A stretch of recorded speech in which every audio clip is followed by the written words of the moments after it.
Good evening, everybody. I'd like to welcome members, officers, and members of the public to this meeting of the council. Before the meeting starts, I would like to invite the committee member and scrutiny officer to update you on the systems being used and confirm that officers in remote attendance are present. Thank you, Chair. I think there's only one person joining us online, and that's Ian Cooper. Good evening, everyone. Yes, I'm here.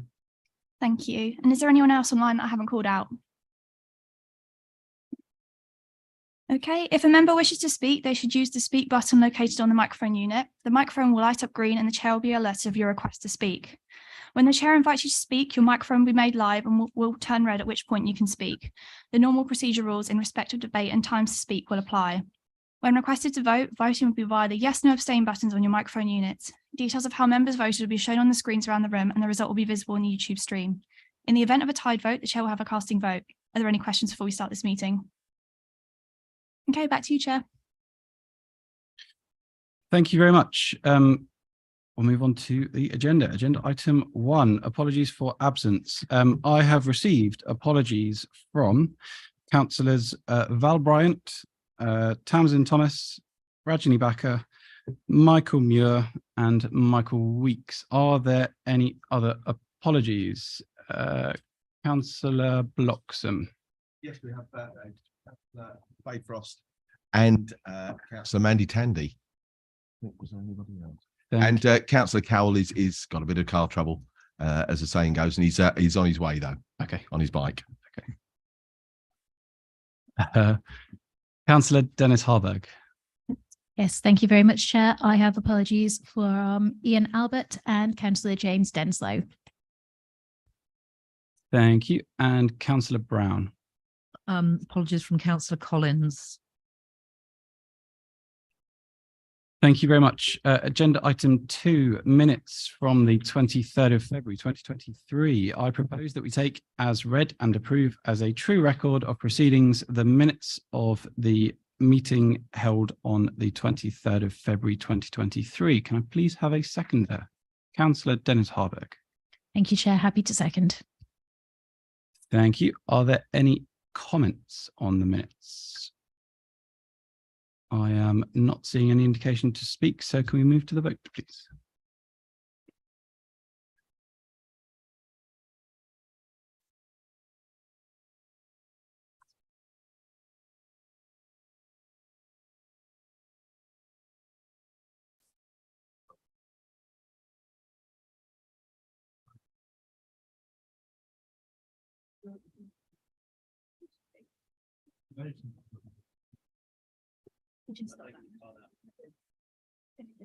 Sorry, just having some problems with the vote. We'll just have a slight pause while the system is looked into.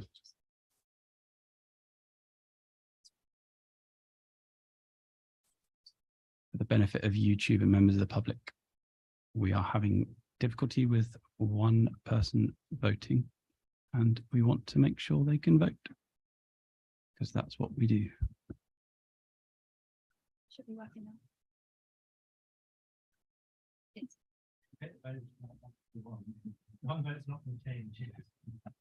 just I think we will redo it just to make sure that the system's working. So if you could all just re-vote on that, please.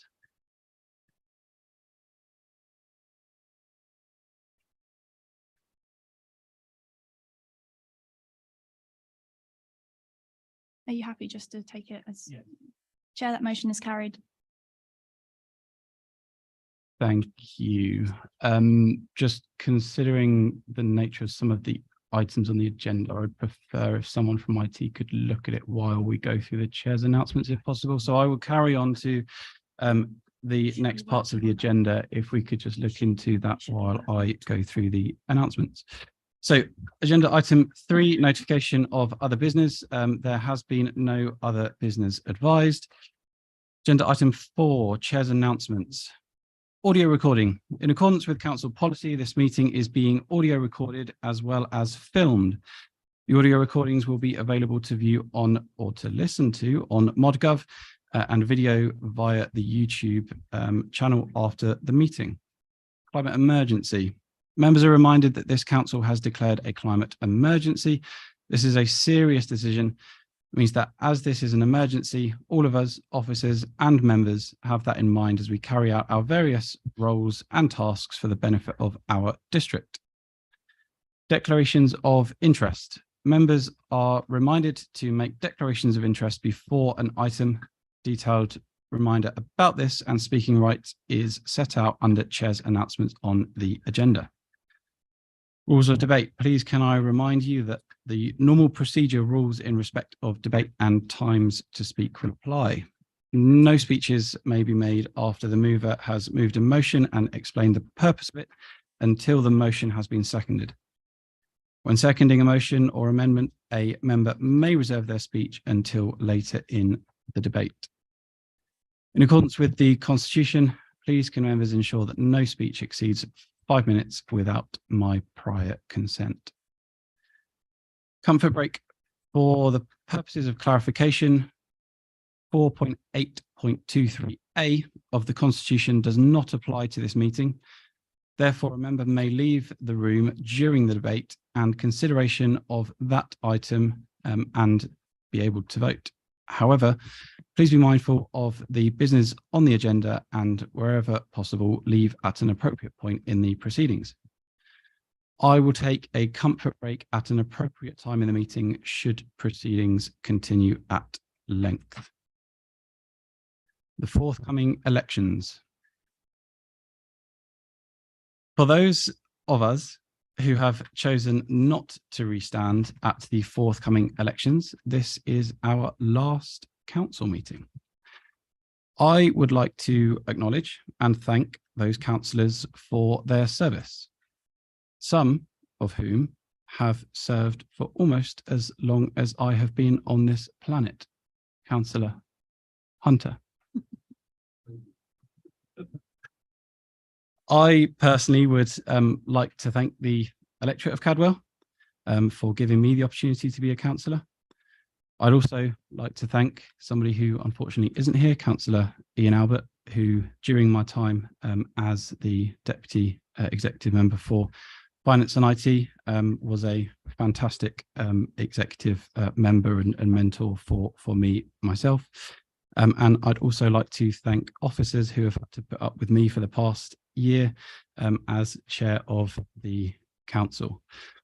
I am conscious that there may be some others who are not standing who may want to speak. I don't want anybody who is standing to speak, but if you are not standing, then please do indicate. So Councillor Thake, you've got your mic selected. Yeah.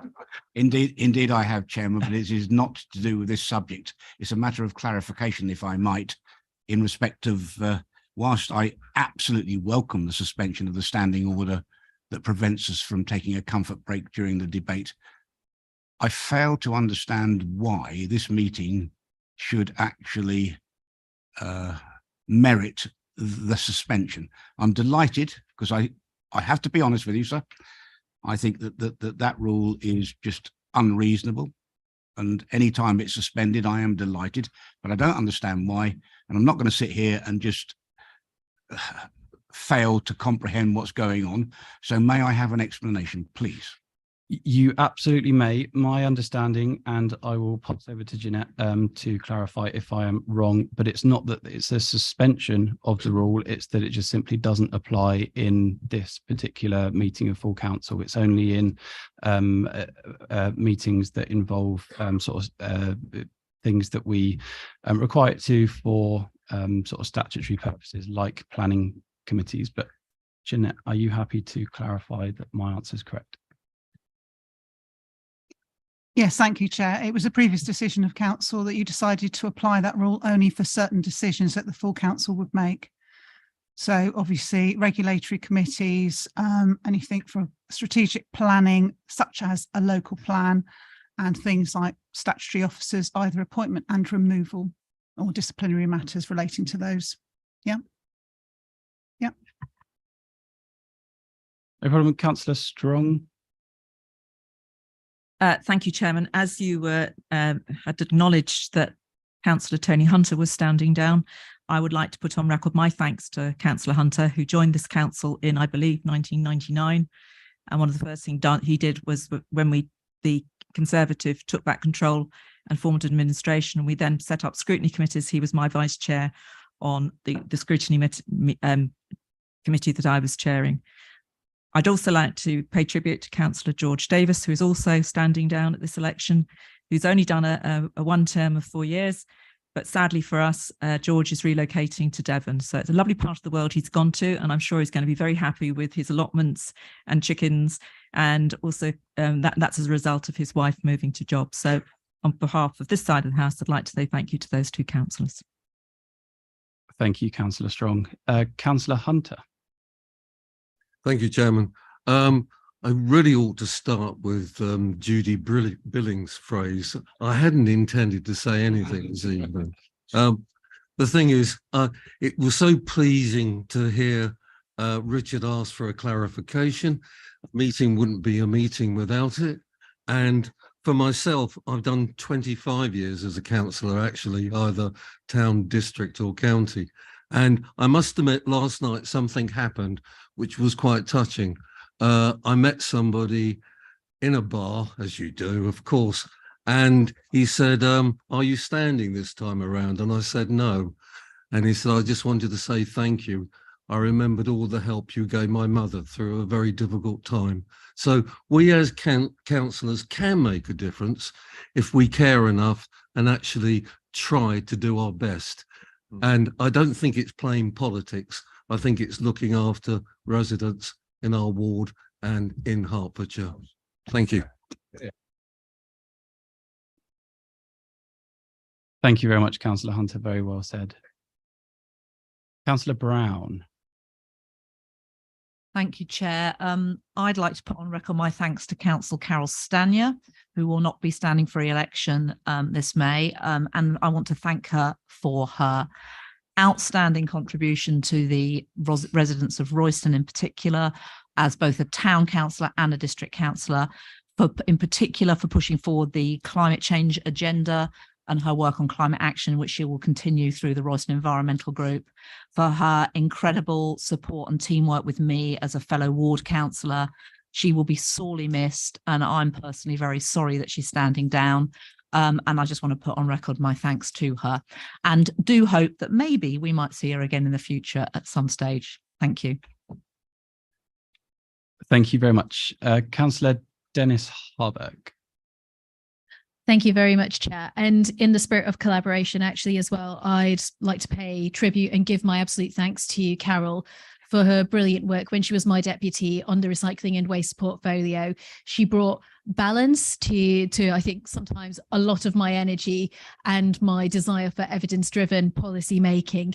And she was always a very, very conscientious deputy. And I appreciate having had the opportunity to work with her and also to help support and mentor her and see her grow over the course of the 4 years that she sat on this council. And I really do hope that she considers in future public office, because I do think she's one of those brilliant women who has so much to give.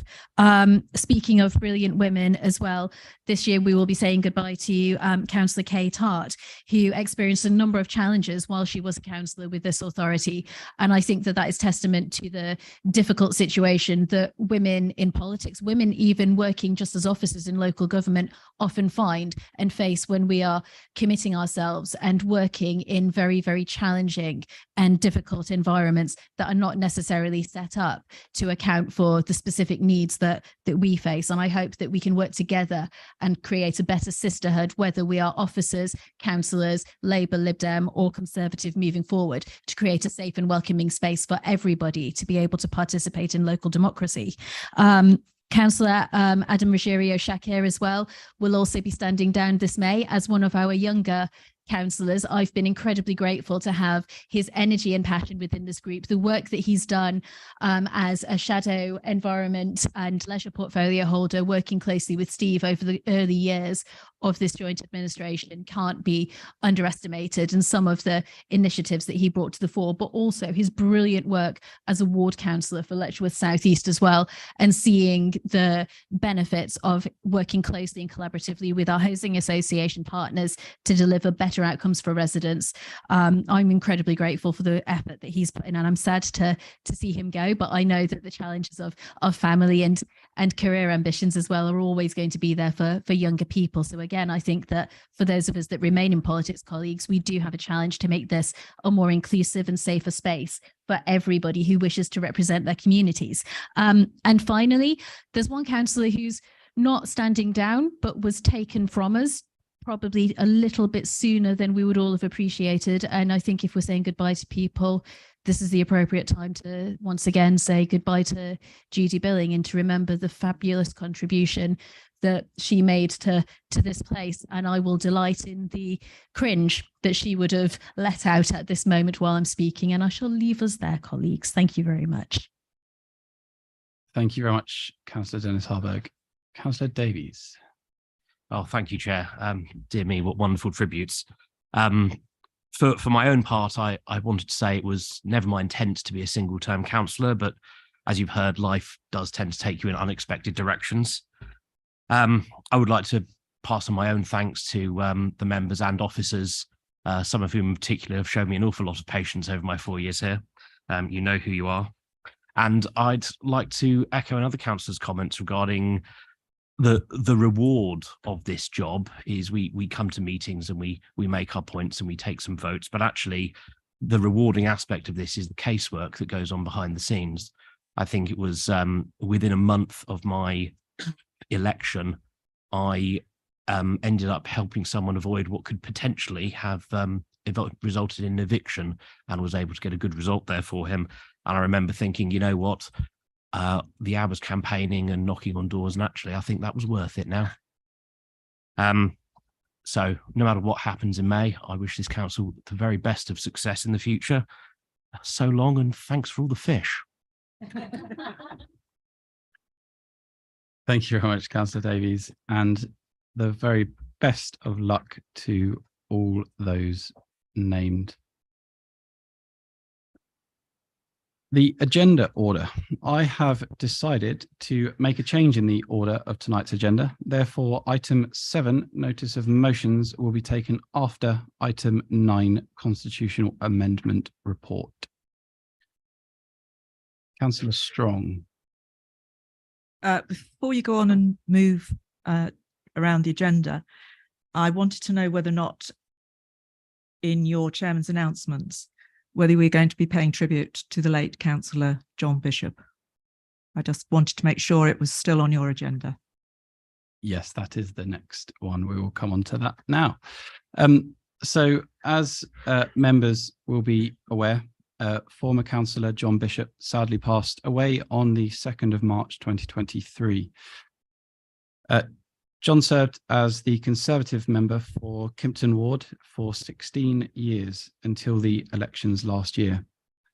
Along with having been a member of committees such as Planning and Overview and Scrutiny, John was the chair of the council between 2018 and 2019. Would anybody like to say a few words, Councillor Strong? Thank you, Chairman. John was a very dedicated, I would say, councillor to Kimpton and to this council. He was one of those councillors that actually, when you said to him, "Oh, John, you didn't speak in the debate or say anything," he'd always turn around and say, "Well, everybody'd said it all. What was the point of prolonging the meeting?" I think there could be a message for a lot of us in that. He did serve and was chairman of the council, and I know that was particularly a year, as I'm sure perhaps you have found, Chairman, that the opportunity it gives when you're chairman to see the organisations that, and particularly voluntary groups that we have in this district, and the work that our volunteers do to those that live here. And I know that for him, that was probably the highlight of his 16 years as a councillor. It was very sad for me personally because he was a good friend, and he was diagnosed with pancreatic cancer, as some of you I think know, in September 2021. He had a courageous battle through his cancer, but unfortunately it took him, as you said, early this year. Very sad occasion, but something I think we will all remember, and particularly as when he was chairman, that of course his photograph now is on the Hall of Fame. Thank you. Thank you, Councillor Strong. Councillor Munser. Thank you, Chairman. And I too was deeply saddened to hear that my predecessor, John, died in early March. As you alluded to, John served Kimpton as our district councillor for 16 years. And throughout that period, he always demonstrated a strong spirit of service and commitment to residents. And that was something which residents and myself reflected on in the pop-up pub a few weeks ago. I know that his loss is and will be felt by many in our community. And I just want to echo the words of Councillor Strong, and that my thoughts and prayers are with his family and friends at this very, very difficult time. Thank you very much, Councillor Munser. Councillor Dennis Harburg. Thank you very much, Chair. I didn't have the pleasure of knowing John very well, but a few of the things that struck me were that he was always happy to turn up in his year when he was chair at the most random, the most far-flung community events, and always gave good account of himself and was supportive and interested in the work that local communities were doing, whether it was the Walsworth Festival or some other matter across the district. I particularly enjoyed reading about John's background and his personal history and his passion and interest in amateur dramatics when he stood in the Hitchin North by-election against Judy Billing, to her great amusement one year as well. And he always had a jovial smile and was welcoming and had something positive and inclusive to say to everybody. And I think that when he didn't stand for Kimpton last year, a number of us felt that his presence would be greatly missed. And I think that we feel his loss even more so now that he's no longer with us. Thank you very much, Councillor Dennis Harburg. I would like to invite members and officers present to join me in a minute's silence to remember Councillor John Bishop.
Thank you very much.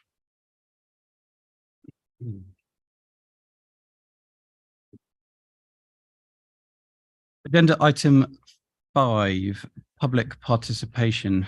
We have not received any petitions or public requests to make presentations at this meeting.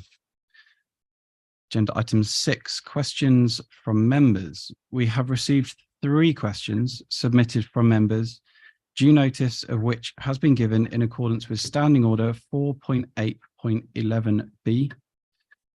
2 of these questions were published with the agenda pack, and the 3rd question published as a supplement to the agenda.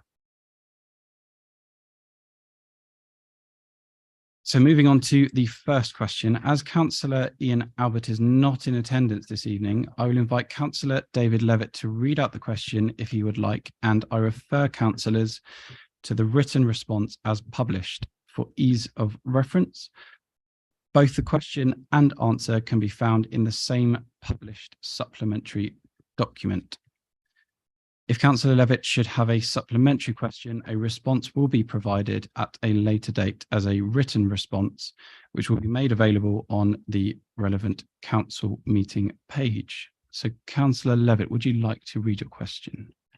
Thank you, Chair. I won't read it out in full, but it was basically asking Councillor Albert to supply some information relating to the council finances for a number of years. I received a very comprehensive written answer. Thank you, Councillor Albert, for that. Answered all my queries, and I have no supplementary. Thank you very much, Councillor Levitt.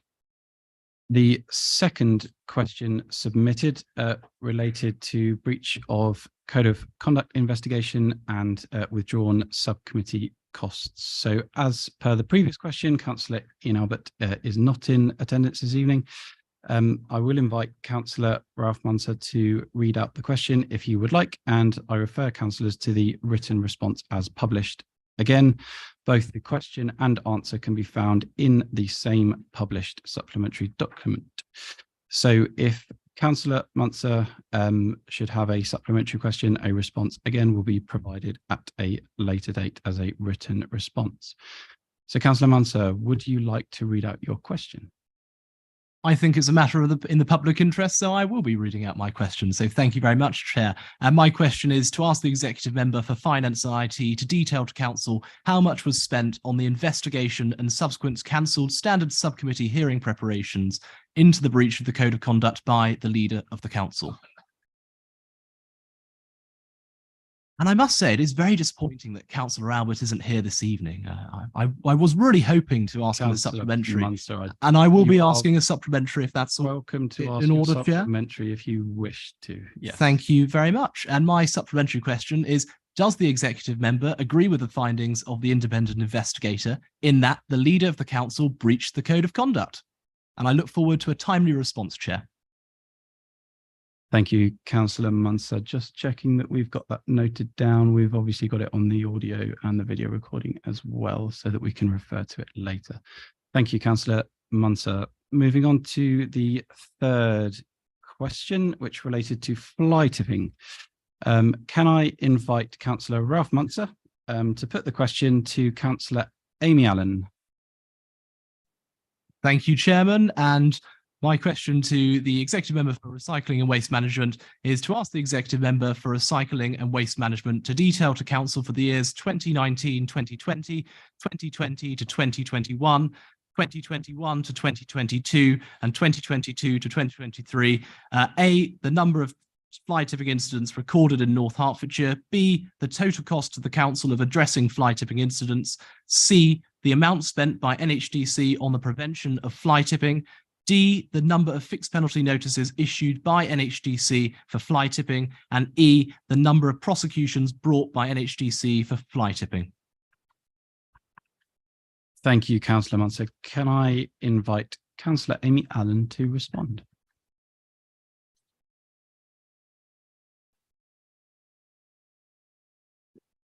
Am I on? Right. Thank you very much. Thank you, Chair. For the benefit of everybody in the room, I'm going to read out the statistics that were produced in the MIS 3 weeks ago. A, the number of fly tipping incidents recorded in North Hertfordshire 2019 to 2020 was 603. 2020 to 2021 was 1,048.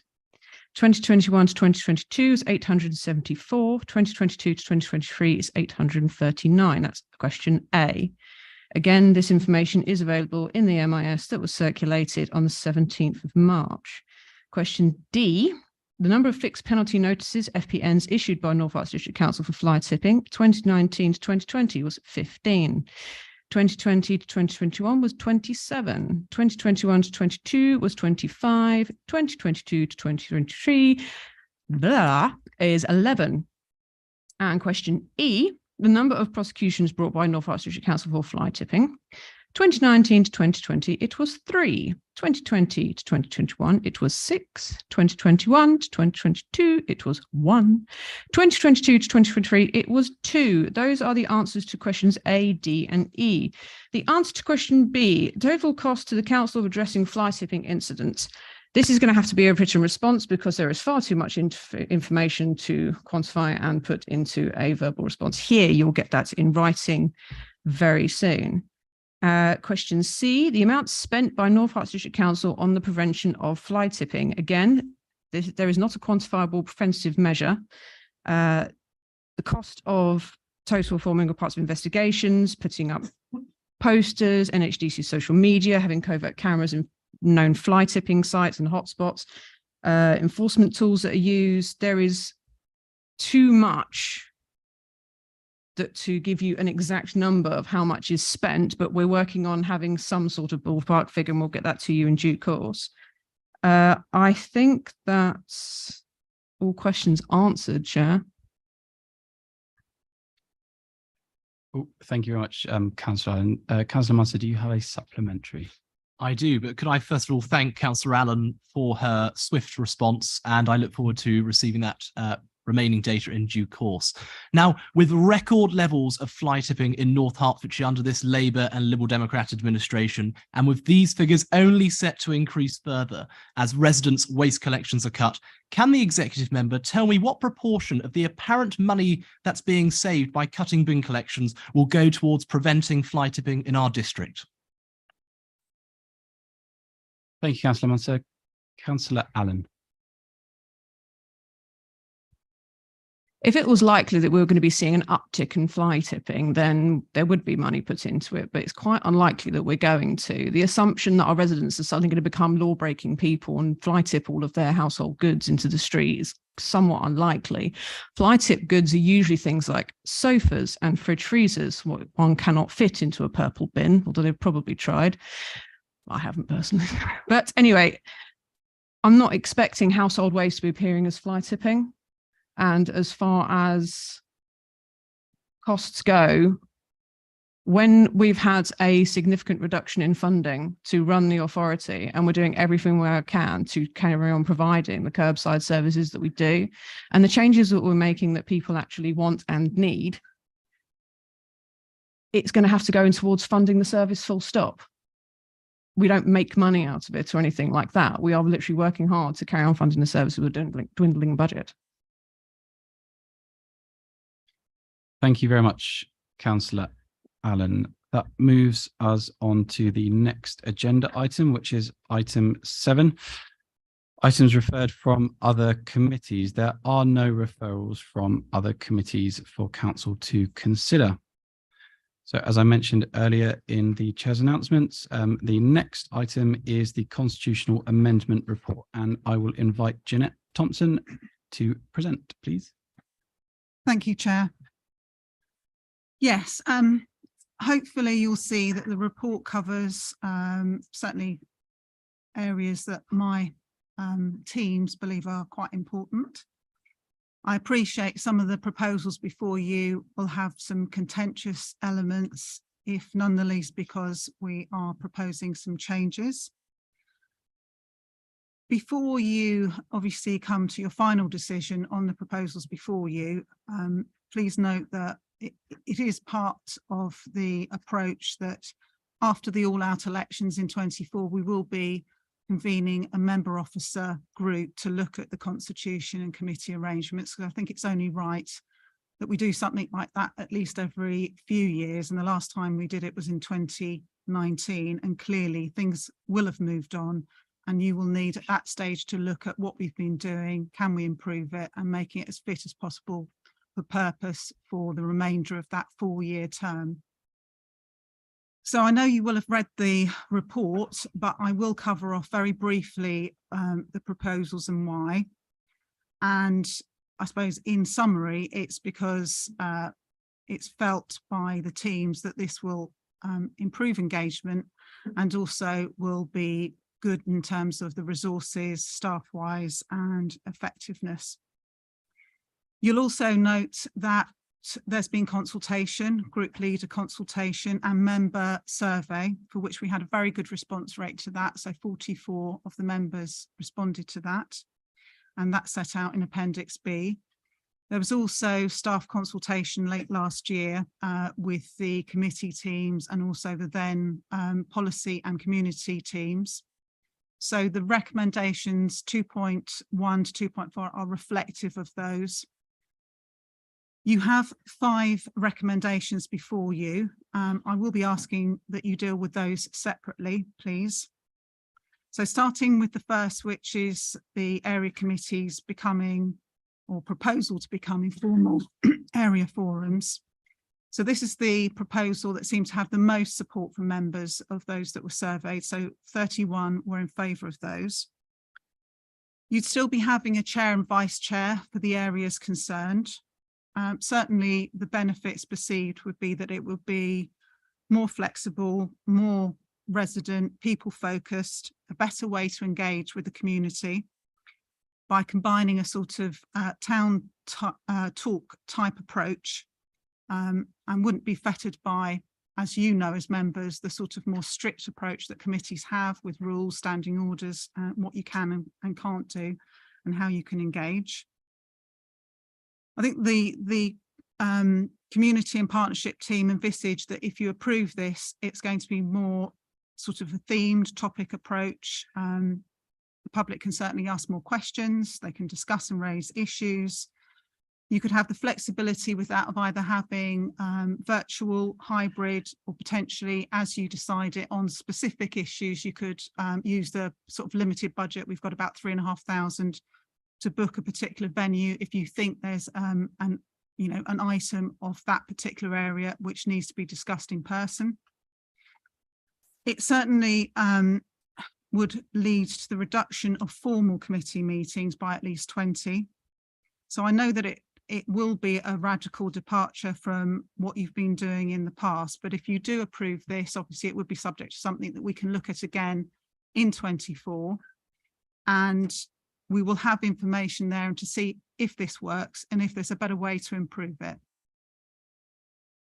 Now, if you decide to move to the forums, the next proposal under 2.2, I'll be asking you to consider. It won't apply if you don't move from the committees to the forums, but in the event that you do, then there's a consideration of whether you have the area forums still deal with the localised grant applications or whether we deal with them in the, if you like, the central district panel. You'll know we have a smallish baseline budget of just over 41k for the various areas concerned. And I think the team feel that although this wasn't one that seems to be approved or something that members were really that keen on, it certainly would make sense in terms of having a more district-wide efficient approach for not only those that are making the applications, but for the staff to sort of collate that information together. As it stands at the moment, various decisions are made on grant applications. So we obviously have the area committees because it is an executive function. So you can have effectively the executive member. In theory, it could be an officer. We have the area committees that can, under legislation, make those sorts of decisions. But if it is a forum, then they will be considering and recommending onto obviously the executive member, and equally with the panel as they do now, they'd be recommending onto the executive member. In the report, you'll see that I would envisage that the panels would be made up of the area forum chairs and vice chairs. So you do have that representation from across the district. They are virtual, so they are flexible for members as well as those that are applying for grants.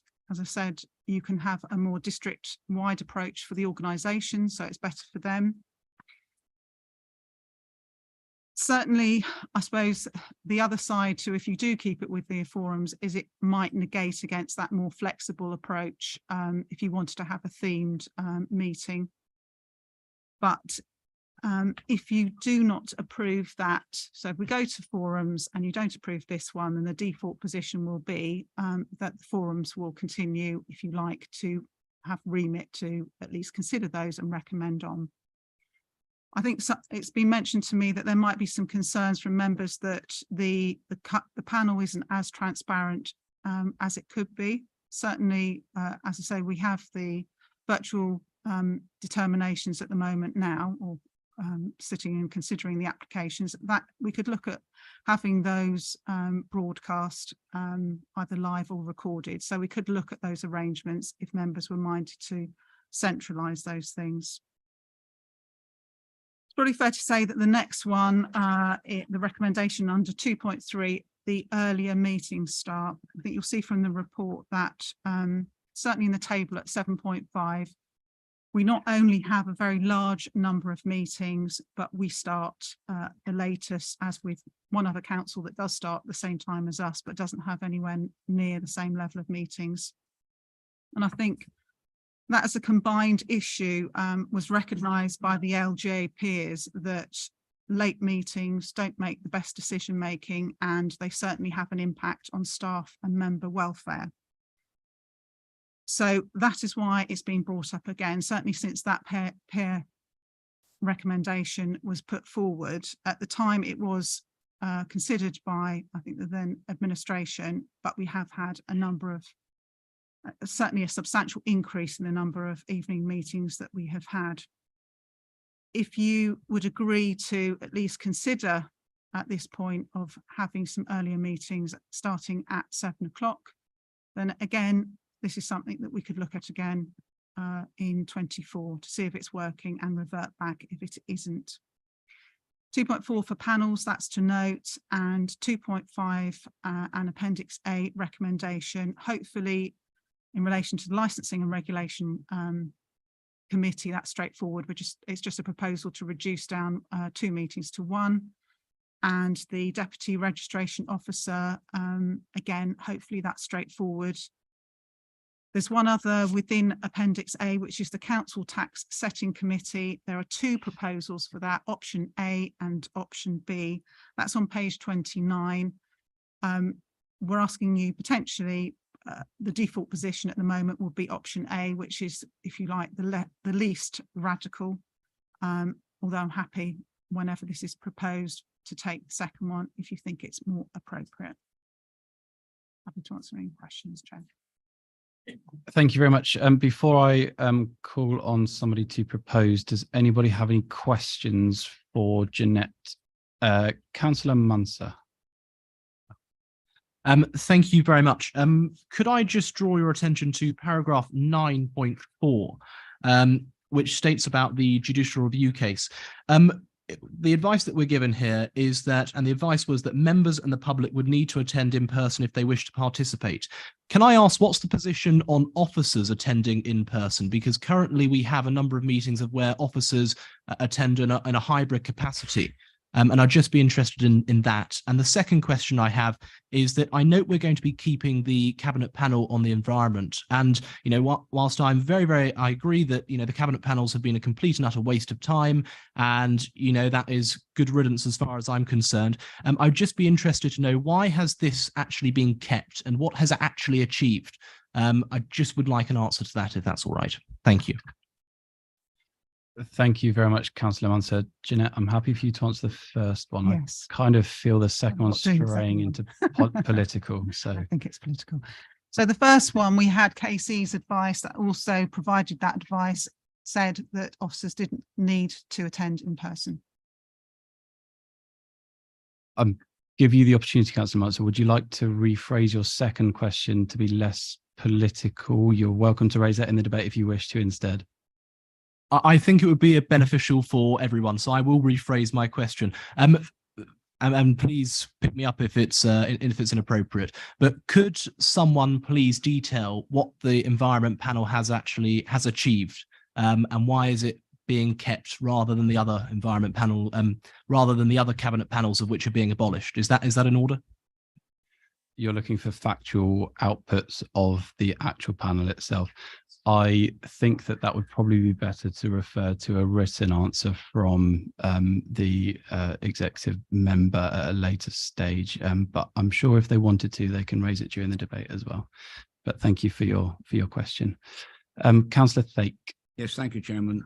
This is not controversial, I don't think, but there appears to be a mismatch between the executive summary, the last point, and the recommendations that we're asked to approve.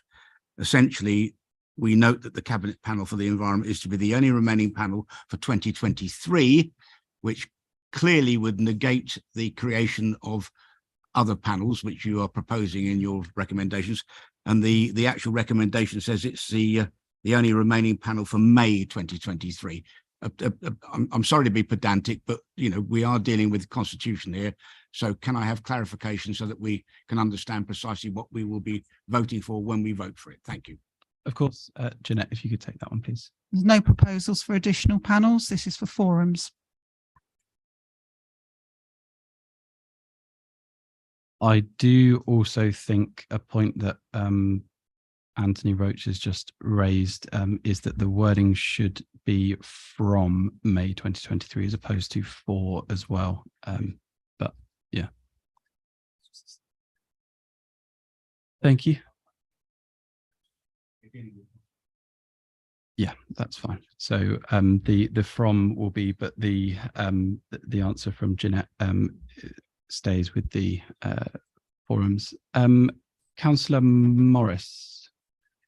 Thank you, Chairman. I've got a cold, so bear with me.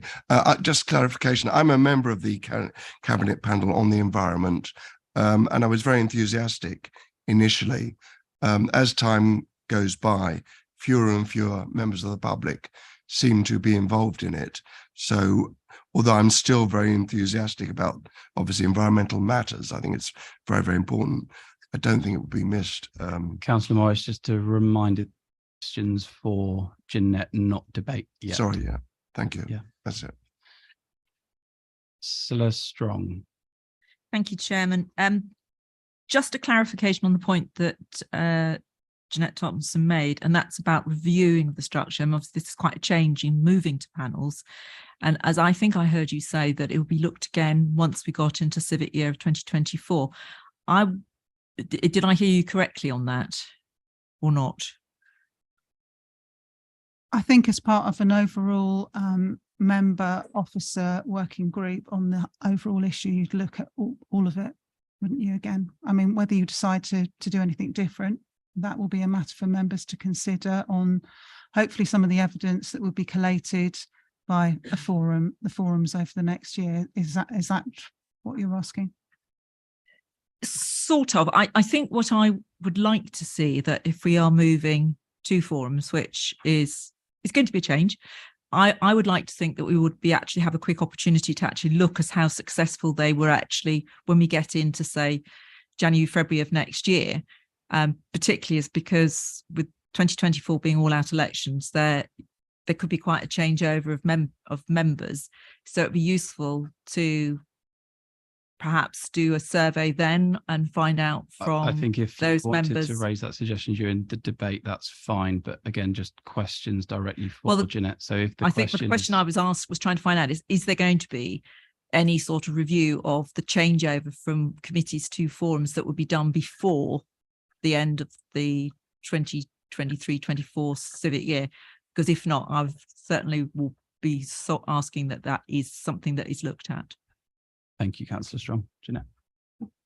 Well, I would think that we wouldn't have sufficient information even during a 6-month period. Well, it'd be around about that to actually look at how effective they are.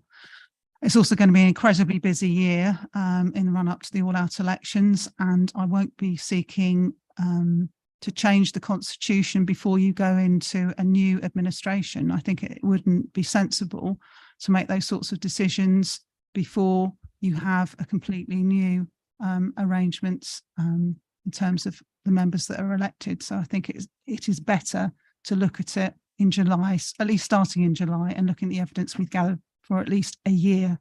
So that's why I've said that it would be more appropriate to do it then. Thank you, Jeanette. Councillor Compton, just a reminder, questions for Jeanette. Thank you, Chair. Just going to recommendation 2.2, I do have a question here. Looking at the sort of budget differences between the different areas, one of the concerns I potentially have is if this does go area wide, that money that is currently ring fenced for each area might not remain ring fenced for each area.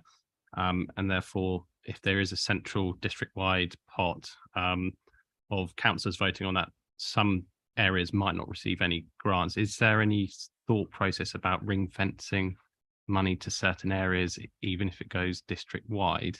And apologies if it is mentioned in here. The thought came up and I couldn't see anything. I have a feeling that may be at the discretion of the executive, but Jeanette, would you like to? It's something we could certainly look at in terms of, I suppose, percentage base, but obviously what you wouldn't want is, having money left at the end of the pot just to artificially deal with that issue. But it's certainly something we can look at in terms of making some provision.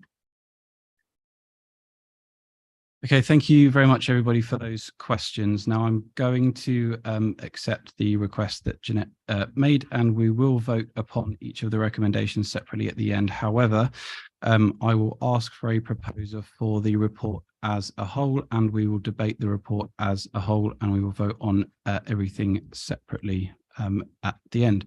So can I therefore please have a proposer for the report? Councillor Dennis Harburg. Yes, thank you very much, Chair. And what I would like to say, colleagues, is this year coming forward is a peculiar one in a sense, because we are moving to those all-out elections from the 2024 to 2025 civic year, which means that effectively from 2024, there will be an administration theoretically in place for a fixed 4-year term. So if we're going to experiment, if we're going to test things, if we're going to play around and tinker with stuff that has been a bit of an irritation or something that's weird, or that we've perhaps not necessarily been brave enough to change in the past, this year coming forward really is the one that gives us the best opportunity to do that. And I think if we are honest with ourselves, we all know that we have had significant issues recently with ensuring that we have adequate and sufficient and meaningful community engagement at a number of our meetings. We have had issues with staff recruitment, retention, just like every other local government organisation locally and across the country.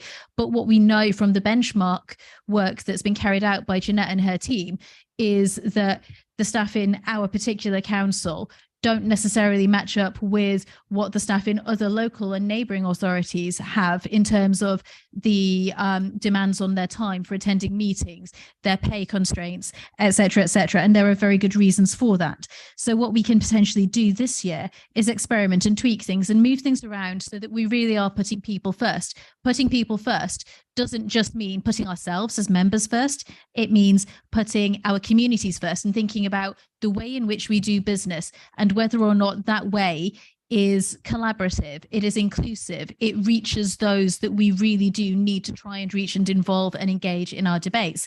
It also means that we ensure that we are protecting and looking after and supporting the people who help us do our jobs as councillors. Are we supporting our committee member services officers? Are we supporting our staff, the contractors that provide our audio visual services, etc., to facilitate all of these meetings that we have and we think are jolly marvellous, because councillors, don't we, love going to meetings, right? Isn't that what we're all about? But if a meeting can be an email, if a meeting can be a Zoom, if a meeting can be a Teams, why don't we make it like that? I think that the report sets out a very firm evidence basis. We've got input from staff, we've got input from members about what they would like to see. We're not going to agree about everything, but I think that we do have an opportunity to take on board some of the peer review input and to be brave.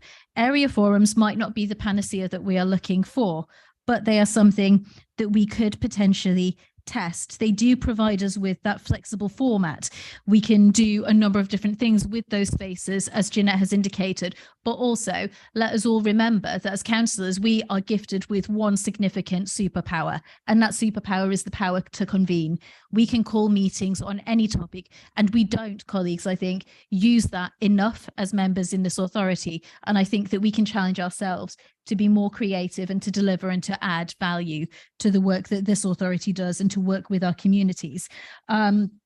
In terms of centralized grant panels, I hear what's said, and I know we all love hearing from the same community organisation at each of our different area committees, but do those community community organisations enjoy having to trek around each and every single one of our area committees?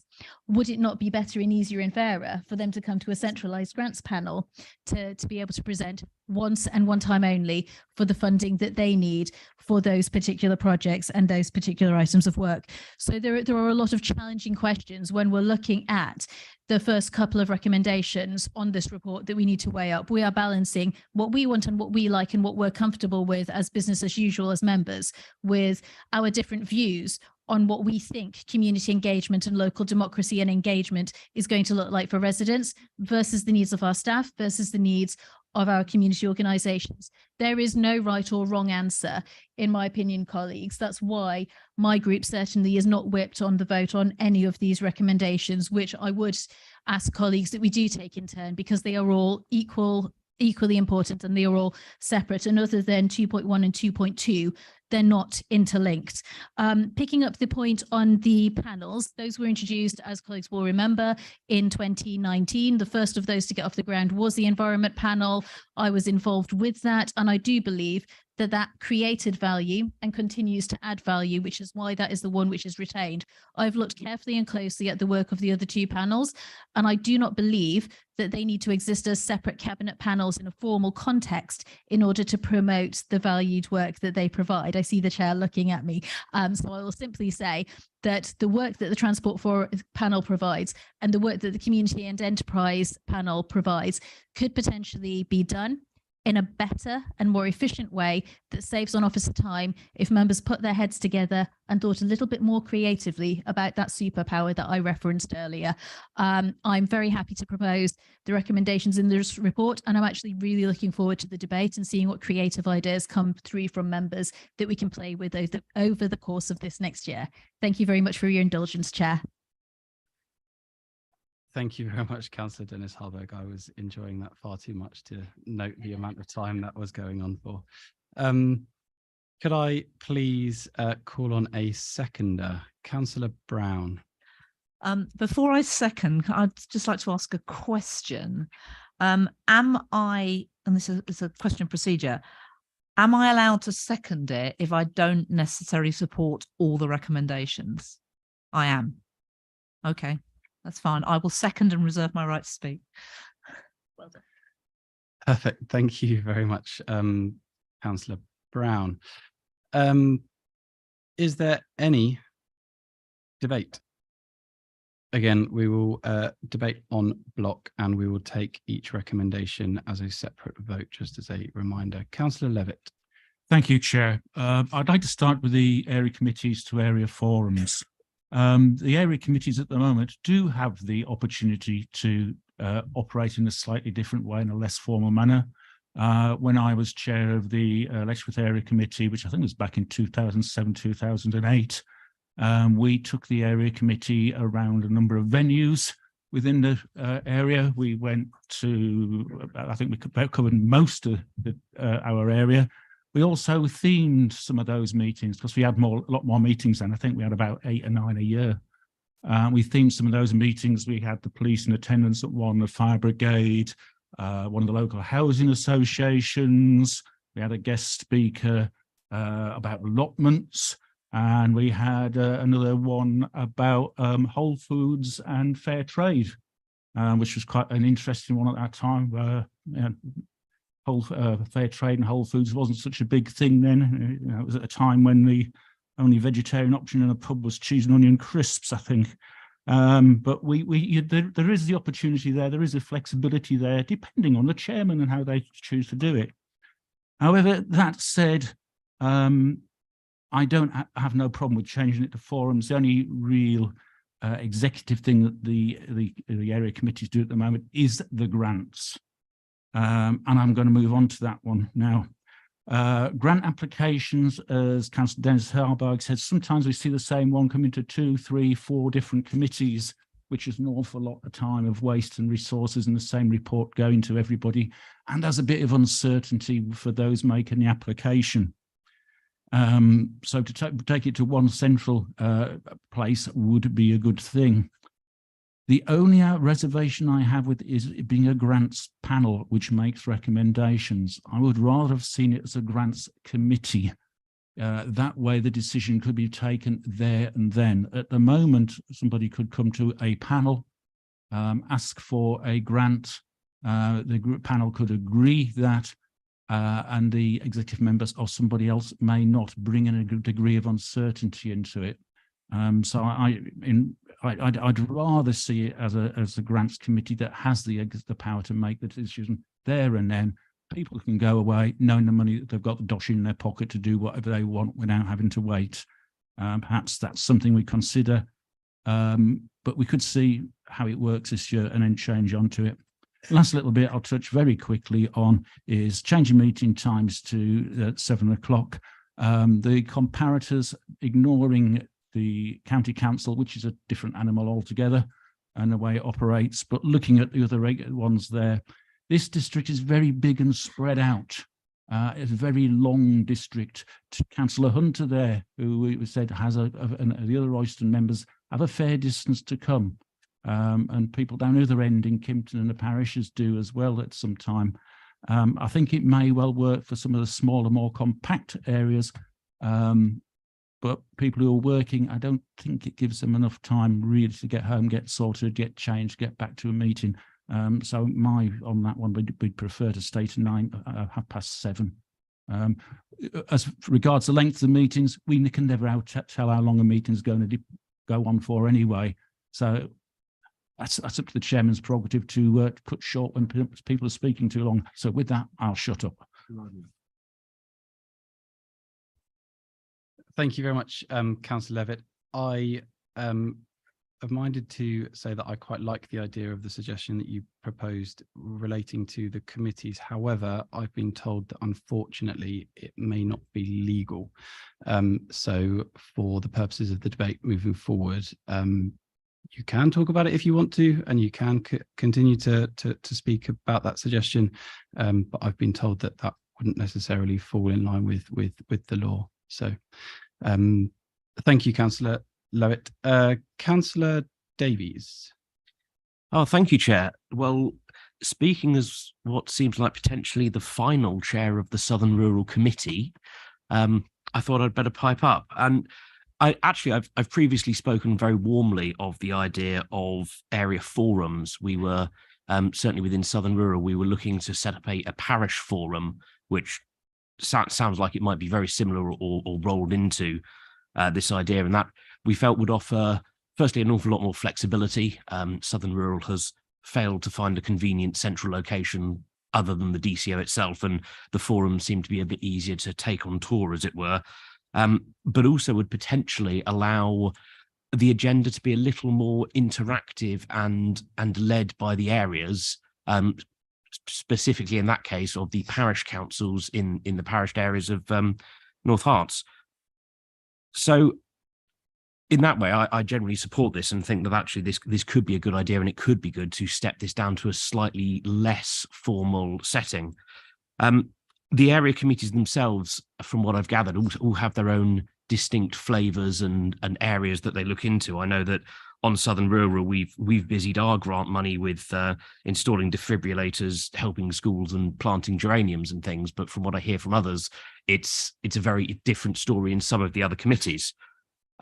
So as such, while I think that this is mostly harmless, I am a little concerned by the loss of the individual grant allocations to the areas. And obviously I don't have any amendment or something to this effect in mind, but I wonder if it would be possible for the centralized grants forum, I think we just decided it is, a panel, to at least keep in mind some sort of notional split of grants or some running tally of where the money is going to apportion some different proportionality.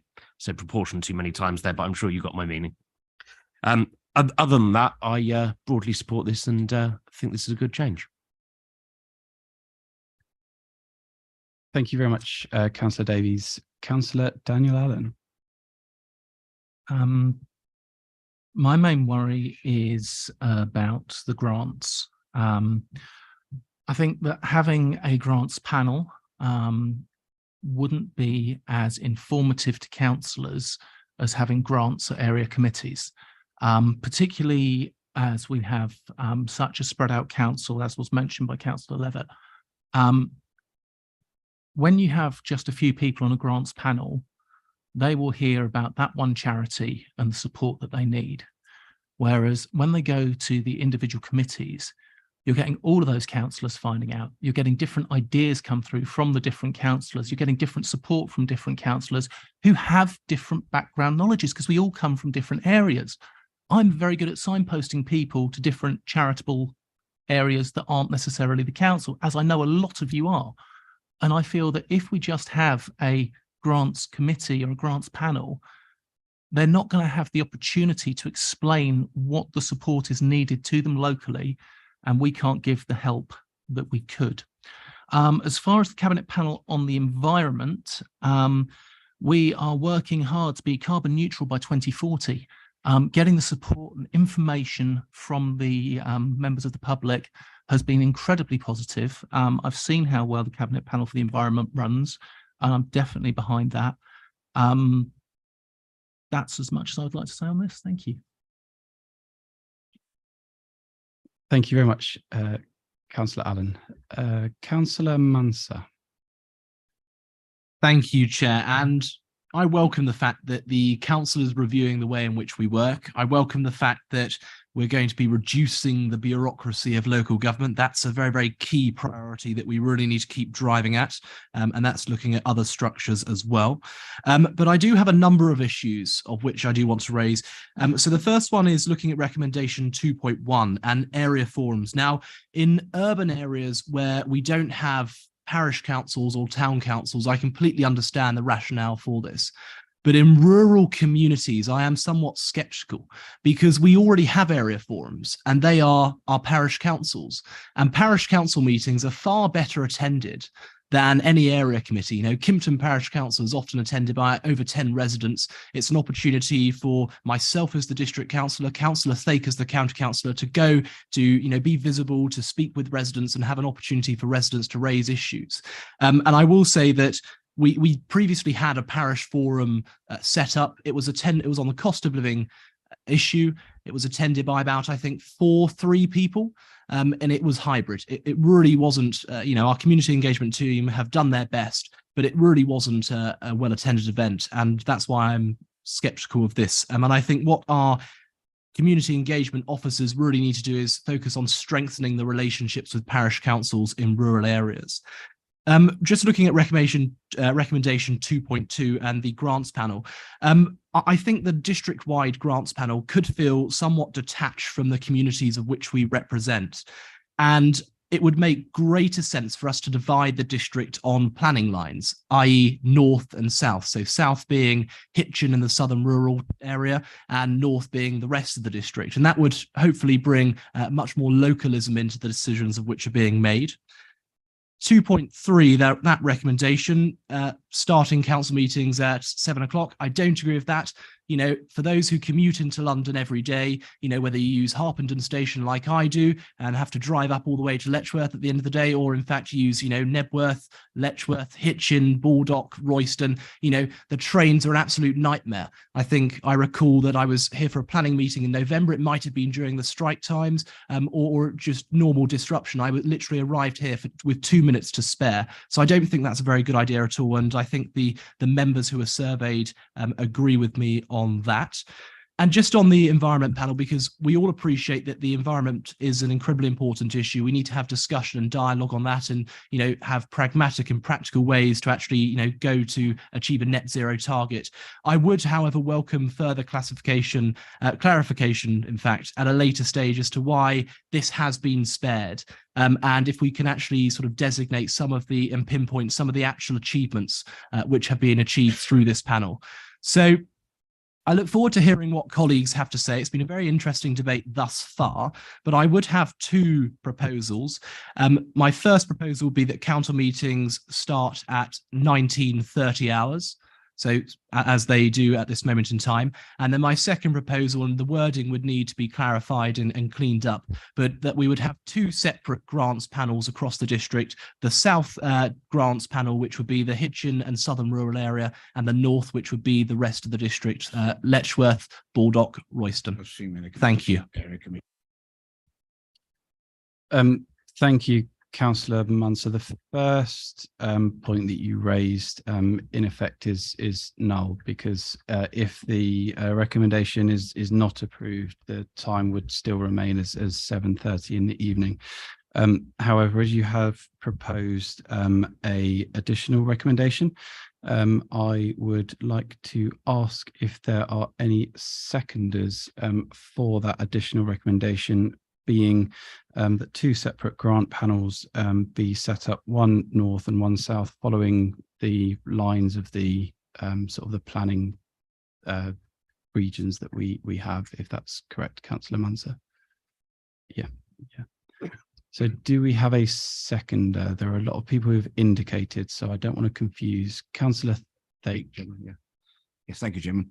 I mean, on the assumption, of course, that the first motion in respect of changing the status of the area committees does pass, I do believe that if we're going to have a grants committee, the more local the representation, the better. There's no earthly reason why they can't meet on the same evening and perform their business at the same time. So I will happily second that, just for the Thank you very much, Councillor Thake. So for the purposes of clarification, what that means is that we are looking to now debate on an amendment to recommendation 2.2 to follow what Councillor Munster and Councillor Thake have proposed and seconded. Should that be accepted, recommendation 2.2 will read as per the wording that Councillor Munster stated. If it doesn't, then it will revert back to as it says now in recommendation 2.2. So we will move on to the debate on the amendment to recommendation 2.2. So is there any debate on that? I'm just going to allow anyone who's raised their button to speak on the initial proposal to lower them if they would not. Okay. Councillor Plater. Thank you, Chair. I welcome the spirit in which the amendment was brought, and I do think that work needs to be done to make sure that each area of the district is receiving the grants money as it is at the moment, and that one area doesn't then get more money because it's all amalgamated into a single panel. However, I think that going forwards then does need to be perhaps a little bit more work done on what the boundaries of these grants panels are. I think the suggestion that Councillor Munster has just put forward of having Letchworth, Baldock and Royston together in a single grants panel perhaps might not be the best way to go about it, considering the communities that are in there.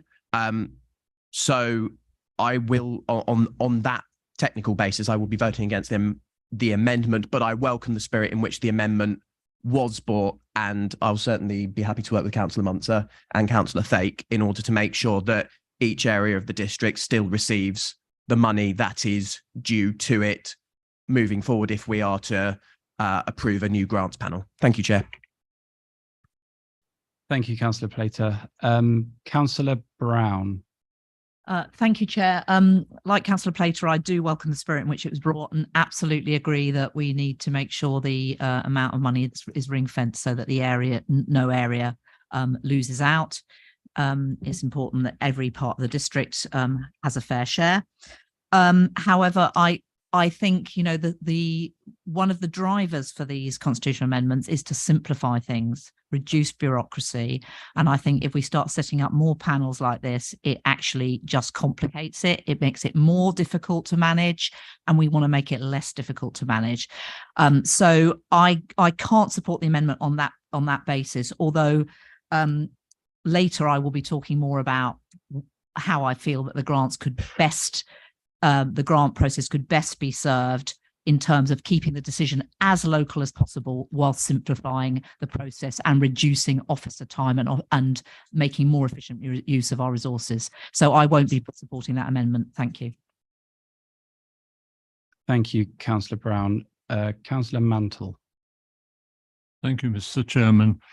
One of the bigger problems we have is the number of grants on the existing Lecturers Committee, which actually also encompass Hitchin and Baldock. And the proposed amendment completely runs contra to that. A lot of the organisations operate within the central urban area. What we need, if we're going to move to a grants panel, is that that panel be sensitive to different levels of involvement of the voluntary organisations asking for grants. It may be that they just operate in Letchworth. We've had some very good examples recently. It may be that they actually operate in the Letchworth, Hitchin and Baldock.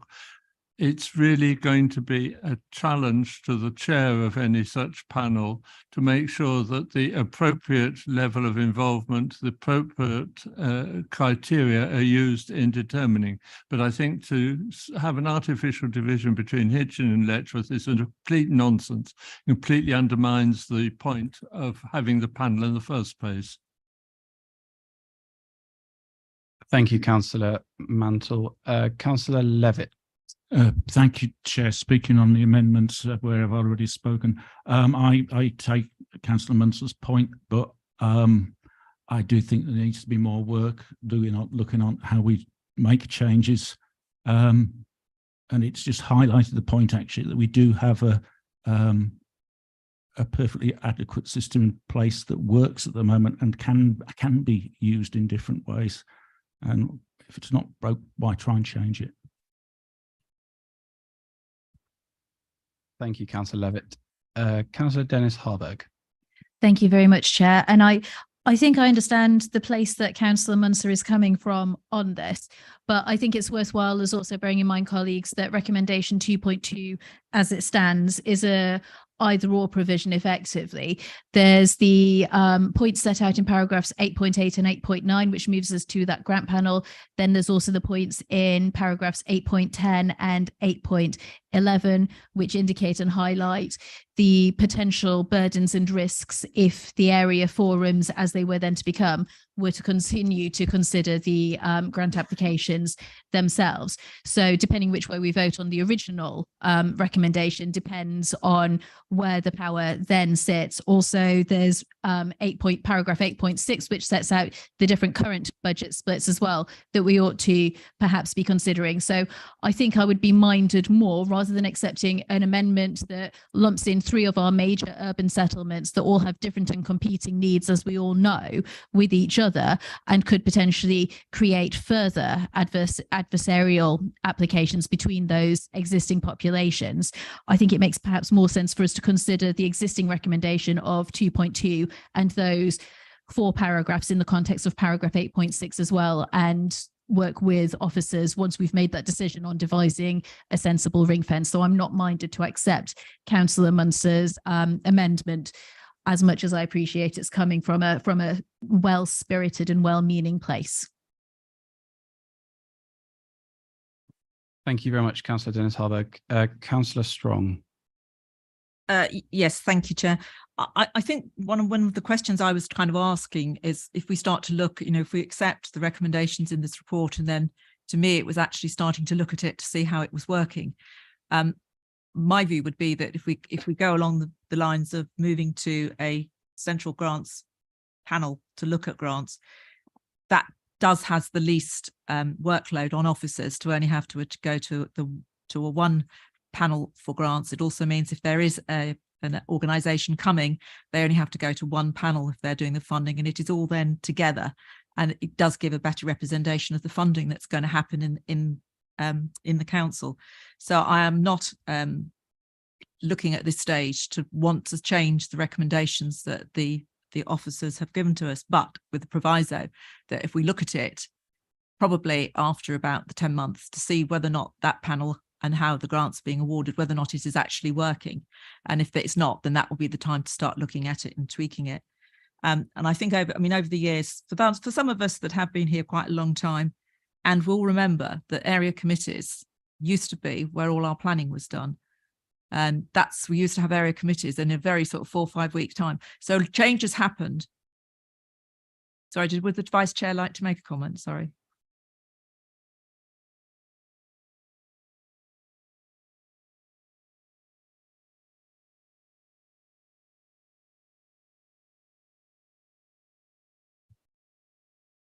Just for clarity, as the microphone didn't come on there, Councillor Allen was mentioning the fact that we need to make sure that we are debating on the amendment, but I will let you continue, Councillor Strong.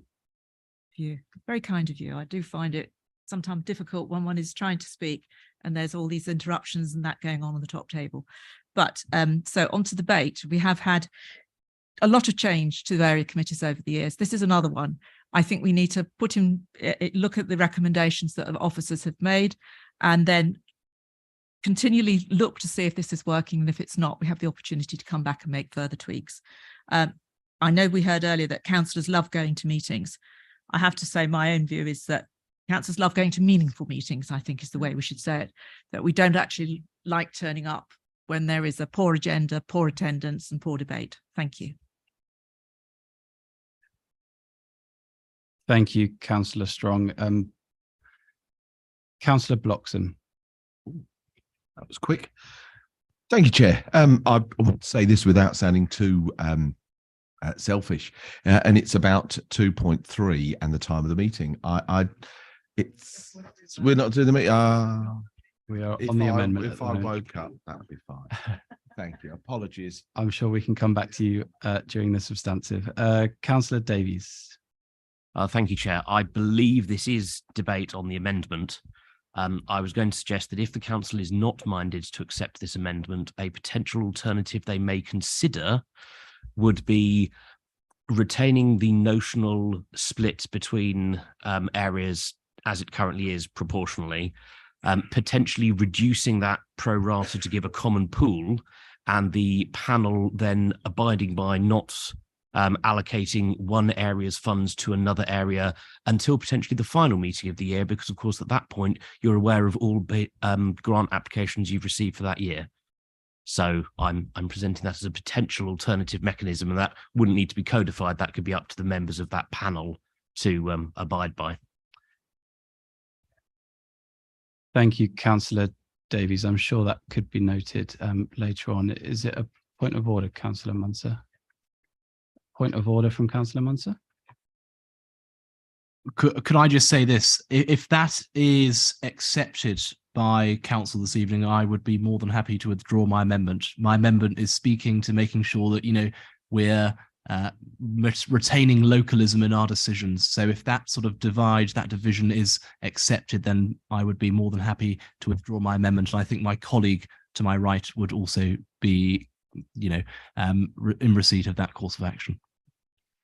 Thank you. I think we've been through enough debate for us just to continue, and we will go to the vote if there is nobody else who wishes to speak, and we will move back to the substantive. So thank you, Councillor Munser, but I think we've gone through enough debate for views to be taken to the vote. So on the amendment then, could we please go to the vote?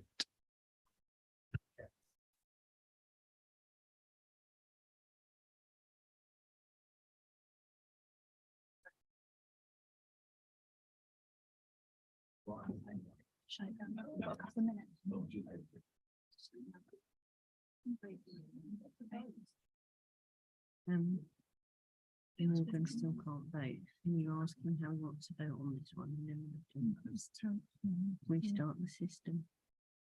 Okay.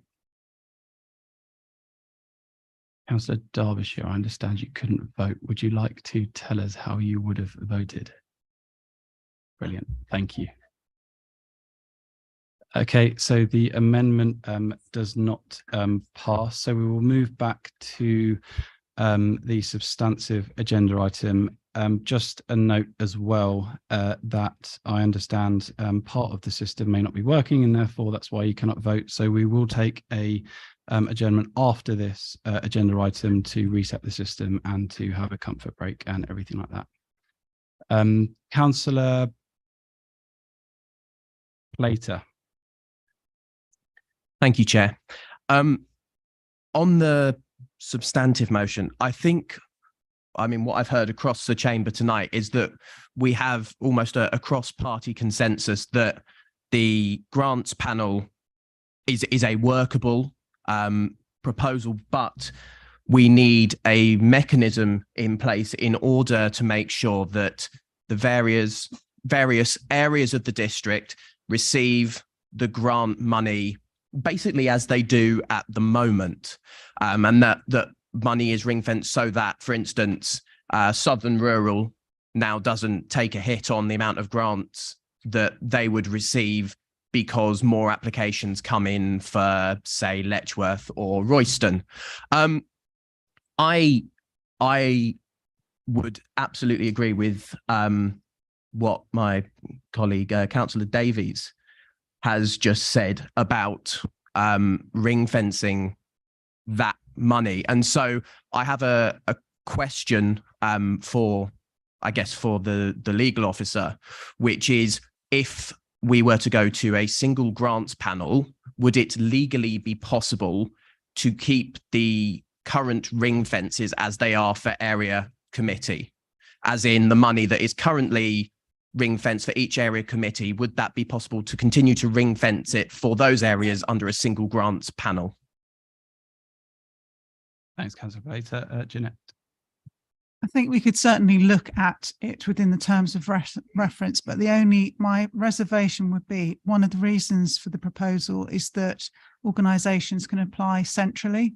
So I'm just a bit concerned about how you would then divvy up, say there's some that covers a couple of the areas, how you're going to work out what percentage goes from what, and it could become a little bit, a bit of a beast to manage. That's the only thing. So in principle, you could have that with some flexibility to make sure it isn't the absolute, and you're not fettering that discretion to use the money effectively for those organisations. Thank you, Councillor Plater. You've still got 3.5 minutes of your time left. Thank you. So my proposal in that sense was not that there would be multiple different points of call for an applicant to apply. They would still apply to the central grants panel, but that the panel itself would be unable to, say, at the end of the year, given £1,000 grant to a organisation in Letchworth, if the grant money that had been quoted for Letchworth had already been used up, therefore not using, say, grant money that had been quoted for Southern Rural or for Royston. So it wouldn't change the idea of where somebody would be applying to centrally. All it would do would put a check and balance on making sure that each area of the district received the amount of funding that they currently do under our area committee system.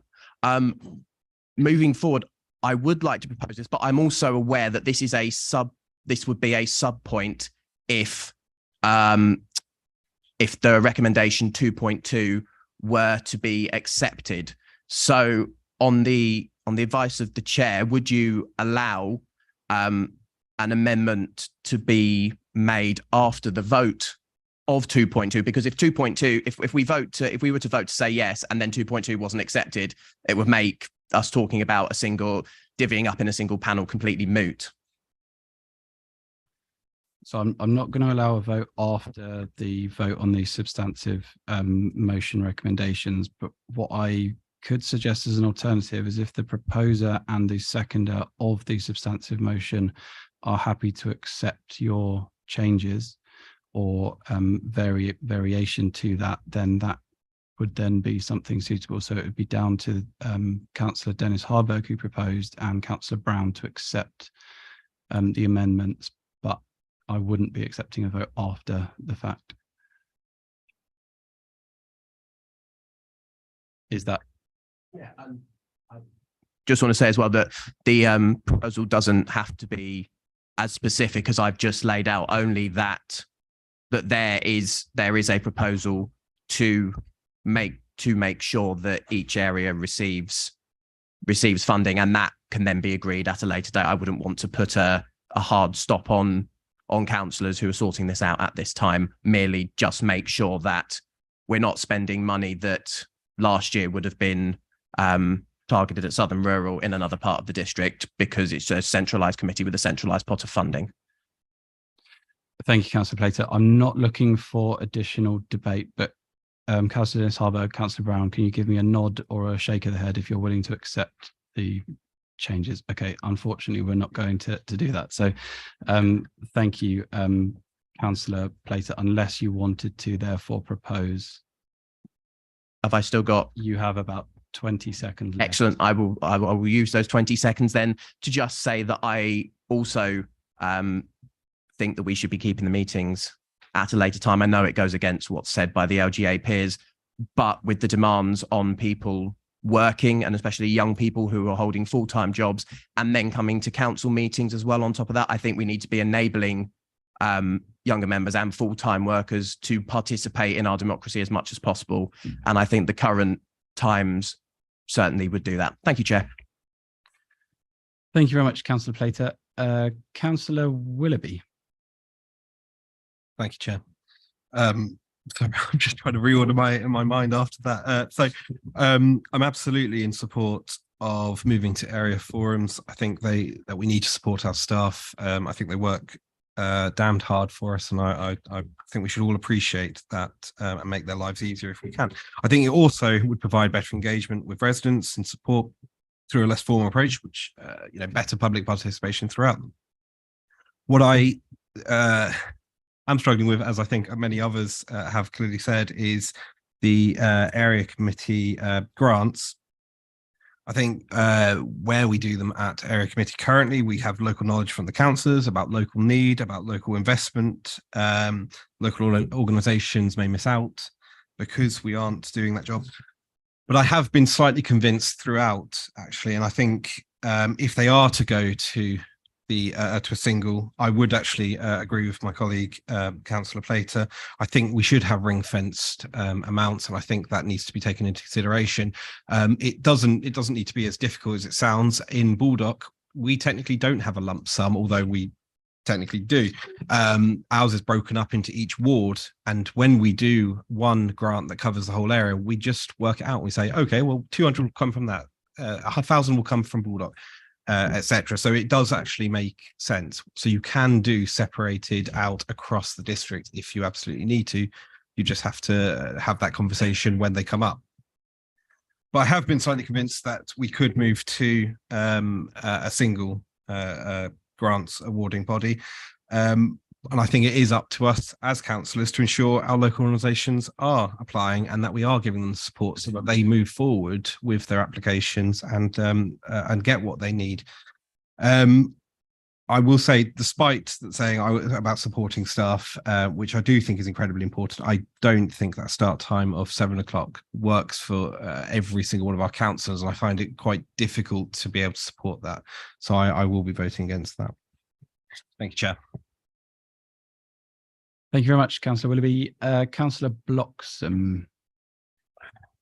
Thank you very much, Chair, and apologies for the schoolboy error earlier on. I mean, I was listening to debate. I mean, who can't not listen when Councillor Munter is speaking?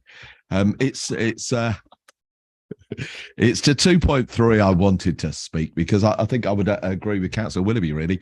I don't want to sound selfish, but I would find 7:30 quite difficult to get to. It takes a little while just to get here. 7:30, yes, thank you.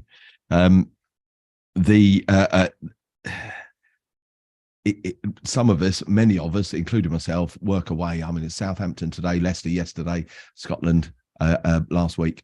And although taking the Scotland one aside, because that would be difficult to get back for, it is difficult to get back and have something substantial to eat and then be ready for this.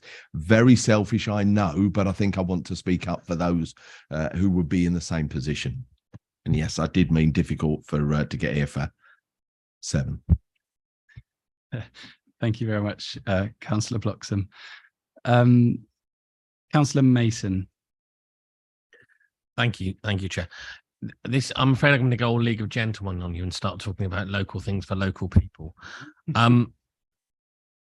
As a newish councillor, the Hitchin Committee is always been my favourite committee.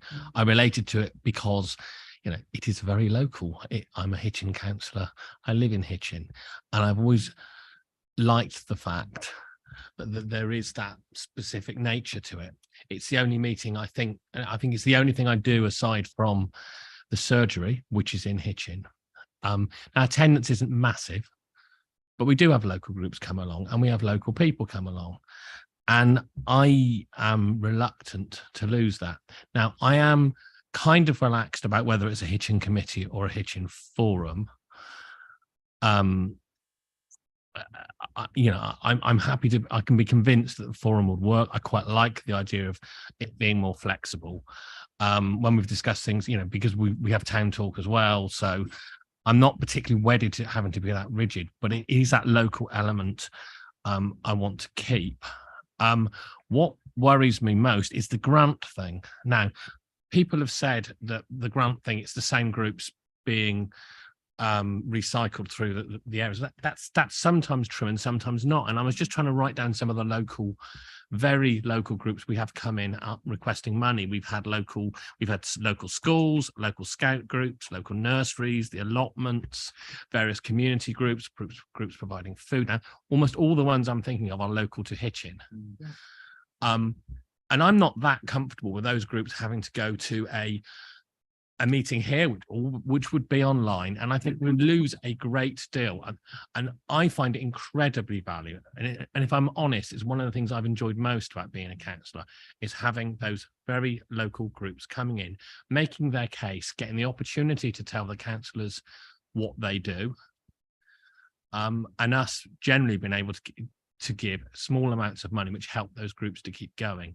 And I really am not convinced. You can ring fence the money if you like, but having it into what will essentially be faceless, and it will be a committee here, I don't think it replicates it at all. And I would be really, really loath to lose that.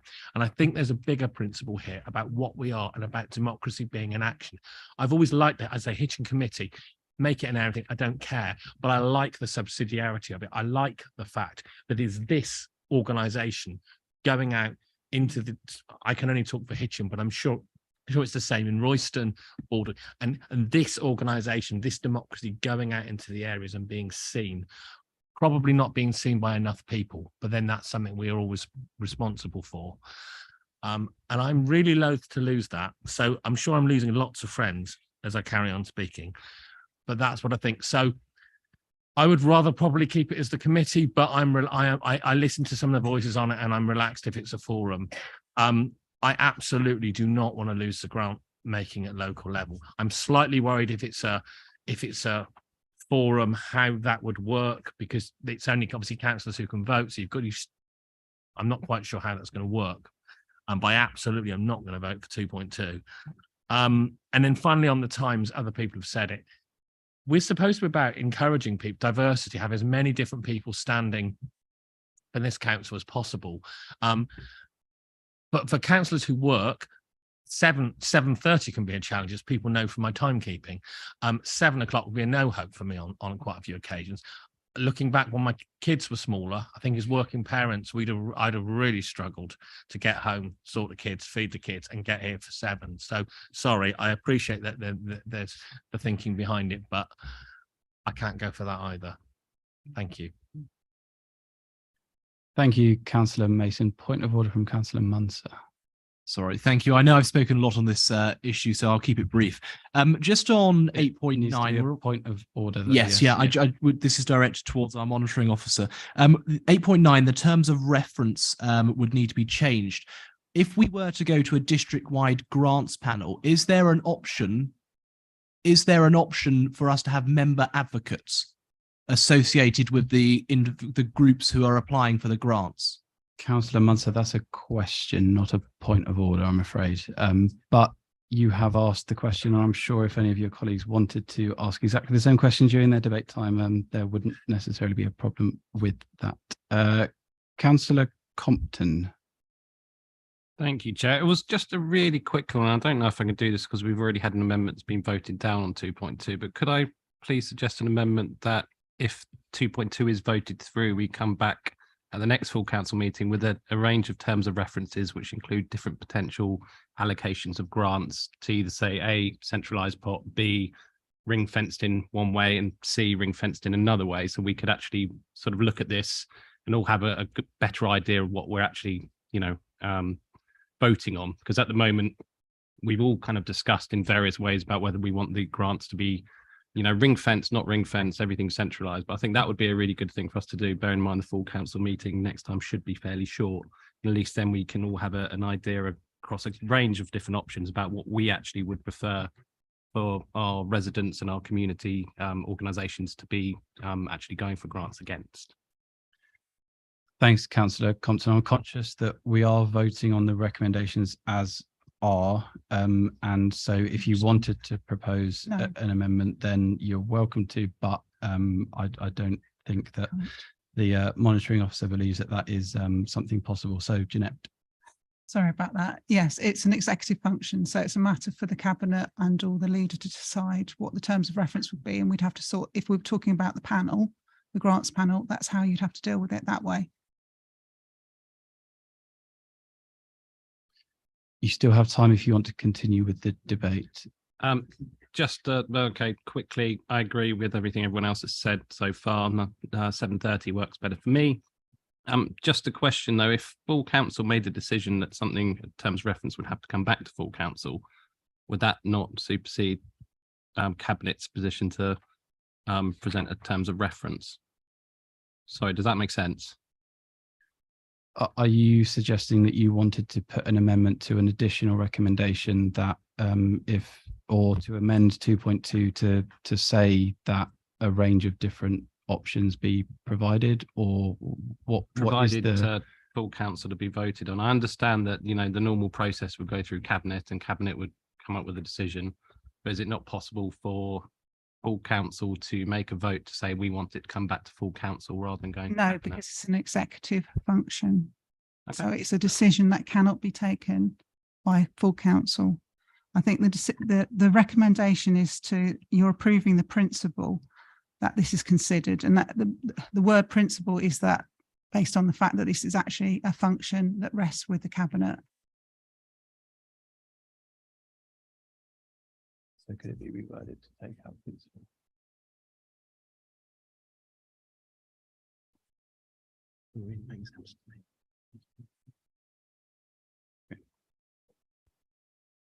Proving the principle that it goes to.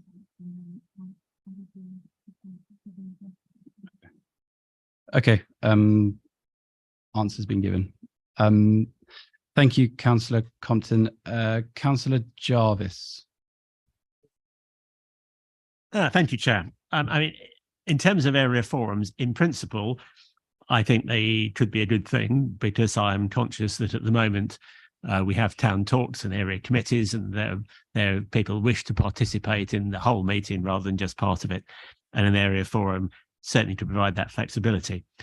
I guess my concern is that over the years that we've had area committees, we have progressively taken more and more and more away from their responsibilities.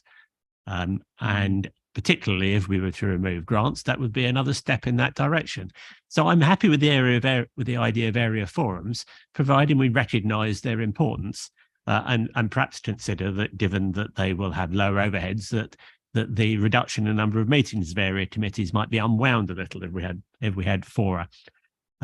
So principle fine, but let's make sure that we tell the community that these are really important and the council values these, and that they're an important part of our engagement with the community. Having said that, you won't be surprised to hear that I agree with Nigel Mason about grants. I think there are undoubtedly a few grants where applications go to every area, but certainly my experience, and maybe Baldock is different from the others, is that the vast majority of grants are from organisations that are local to a particular area and are not making applications to other areas. And we've had a lot of discussion about how we can come up with some fairly complex arrangements to try and replicate this. But it seems to me we've got an arrangement that works, so we might as well stick with it. Now, if we have, for the reasons of it being a forum, not a committee, for it actually to have to be a recommendation that it will then be rubber stamped by someone else to keep the legal processes right, well, fine, we can do that. But let's not come up with some contrived and complicated arrangement to try and replicate what's working. I think everyone is of the opinion that 7:30 is a better time to start than 7 who's spoken. The only thing I would add there is the issues that people have talked about affecting councillors who have childcare responsibilities or work actually affect members of the public as well. And to change to a 7 o'clock start will make it more difficult for members of the public to participate. So I think we shouldn't do that. In terms of the panels, I was initially a little upset as the chair of the environment panel that Ralph Muntzer thought it was so useless, given it is engaged with so many people, worked on some of the solar PV schemes, generated some great ideas as to how we can generate some income from them, reviewed our progress on biodiversity and climate change. But actually, I'm not really upset because I disagree with everything else that Ralph Muntzer said tonight. So actually, maybe the environment panel being condemned by him means it's really doing a good job. It's a pity that we haven't managed to get established the other panels. And I really think we ought to be thinking about why we've not managed to engage in the same sort of way in those other areas and see what we should be doing about that. Because I think the ability to engage with members of the public on a topic basis is something that can be valuable. And I think we ought to be thinking about how we can do that more widely. Reluctantly, I'll support area forums because I'm a bit concerned that we're undermining it. I don't think we should support 2.2. I don't think we should support 2.3 and 2.4. Well, we're only being asked to note it. I think we actually ought to think more carefully about what we were trying to achieve for those panels and how we should be making it work. Thank you, Councillor Jarvis. Councillor Strong. Thank you, Chairman. I'll start with the easy one. I don't like a 7 o'clock start. I'm quite happy with a 7:30. And some of us do like to get fed before we come here. And so I think 7 o'clock, it is a time which I think fits in with those that are working. It fits into most people's social arrangements as well for getting home, eating, changing and coming out. So that's the easy one. Been a lot of debate about moving to forums. I'm actually quite favourable to having the forums, but I think where we're getting hung up, and I thought actually, Councillor Jarvis, I thought you were going to make an amendment there about keeping the grant discussion. Sorry? Yeah, well, I thought you were actually going to put something down and maybe a little amendment say, but the forums still actually, if it's a specific to the area, can actually hear a grant application and could make a recommendation through their chair and vice chair to the grants panel where the decision is made, because that is the hang up, isn't it? Is that if we move to forums, they do not have the legal entity ability to be able to make that grant decision. And I think if that is something that would be still contained within the panels, that we could take, we could listen to grants, so it would save those applicants having to go along to a single grants panel. Obviously, if there is a grant application that is going to go across the whole of the district, that would be the place for it to turn up rather than trot round the 5 committees. I was forgetting myself there. I think when I came here on the council, there was only 3, and probably that's one of the problems, is that we've moved from 3 area committees to now 5 area committees, which is, adding a big burden on the staff that have to do all the support for those. So maybe if we're looking at the forums, would be able to have organisations come along, make recommendations, and then the area foreman would be able to make a recommendation through their chair, vice chair to that panel, and hopefully that the panel would be receptive to the fact that this had come through the area forum for decision at the panel. Maybe that would be a working that would actually try and encompass all the concerns that we're hearing of. We want to have that local engagement with the local area forum. So I just put it there, and maybe it's something is when we're rolling these panels out, it's something that would be looked at, and we would say, yeah, that's, you know, that's a good compromise in going forward. Thank you. Thank you very much, Councillor Strong. Point of order, Councillor Plater. What Councillor Strong has just suggested, is that not what would happen if we voted for recommendation 2.1 but then voted down recommendation 2.2? 8.1, sorry. It would just go to the executive member. It wouldn't go then to a central panel, if that's what. But sorry, what I was saying was if we voted down the second recommendation, then it would be heard at the area forum and then go to a executive member. Yes, that's what would happen. Yeah. I wasn't sure that's what Councillor Strong was suggesting, but anyway. No, she was suggesting it, that was a recommendation to the panel, and then the panel would have to recommend, so it's an additional level as far as I can gather. Yes. So I think just to clarify, what Councillor Plater has suggested is that if recommendation 2.1 was approved and recommendation 2.2 was not approved, then the standing would be that the executive member would be the final decision maker, but you, Councillor Strong, was not quite making that point. So I would urge that we just listen to the debate to make sure that we are clarifying, but I'm happy for you to raise a point of clarification if you wanted to. It is a point of clarification. Thank you so much, Chairman. Just because I think if I'm confused.com, there might be others in the room that are also on to confused.com here. So that if we go against and don't vote for the second if we go towards going for forums, but then the grant applications don't go to this district-wide facilities, it would then be, we would still hear those we'd be looking to still keep the grant applications coming to these area forums, and then recommendations would be forwarded to the executive member to sign them off, which in a way sort of happens if you don't actually have an area committee at the moment and you need to get a grant application. It's the chair and vice chair discuss, and then the executive member sends it off. So provided everybody else is clear on that, perhaps I was the last to actually twig it at the moment. No, I think you've clarified for everybody. So thank you, Councillor Strong. Councillor Amy Allen. Right. So regarding start times, I wholeheartedly agree that North Herts is massive and we've got a bit of trekking to do, but South Cambridgeshire, Suffolk and many other places surrounding the area are further away, and that's where a lot of the officers also live. We have the privilege of living as councillors. We're generally living in the wards that we represent and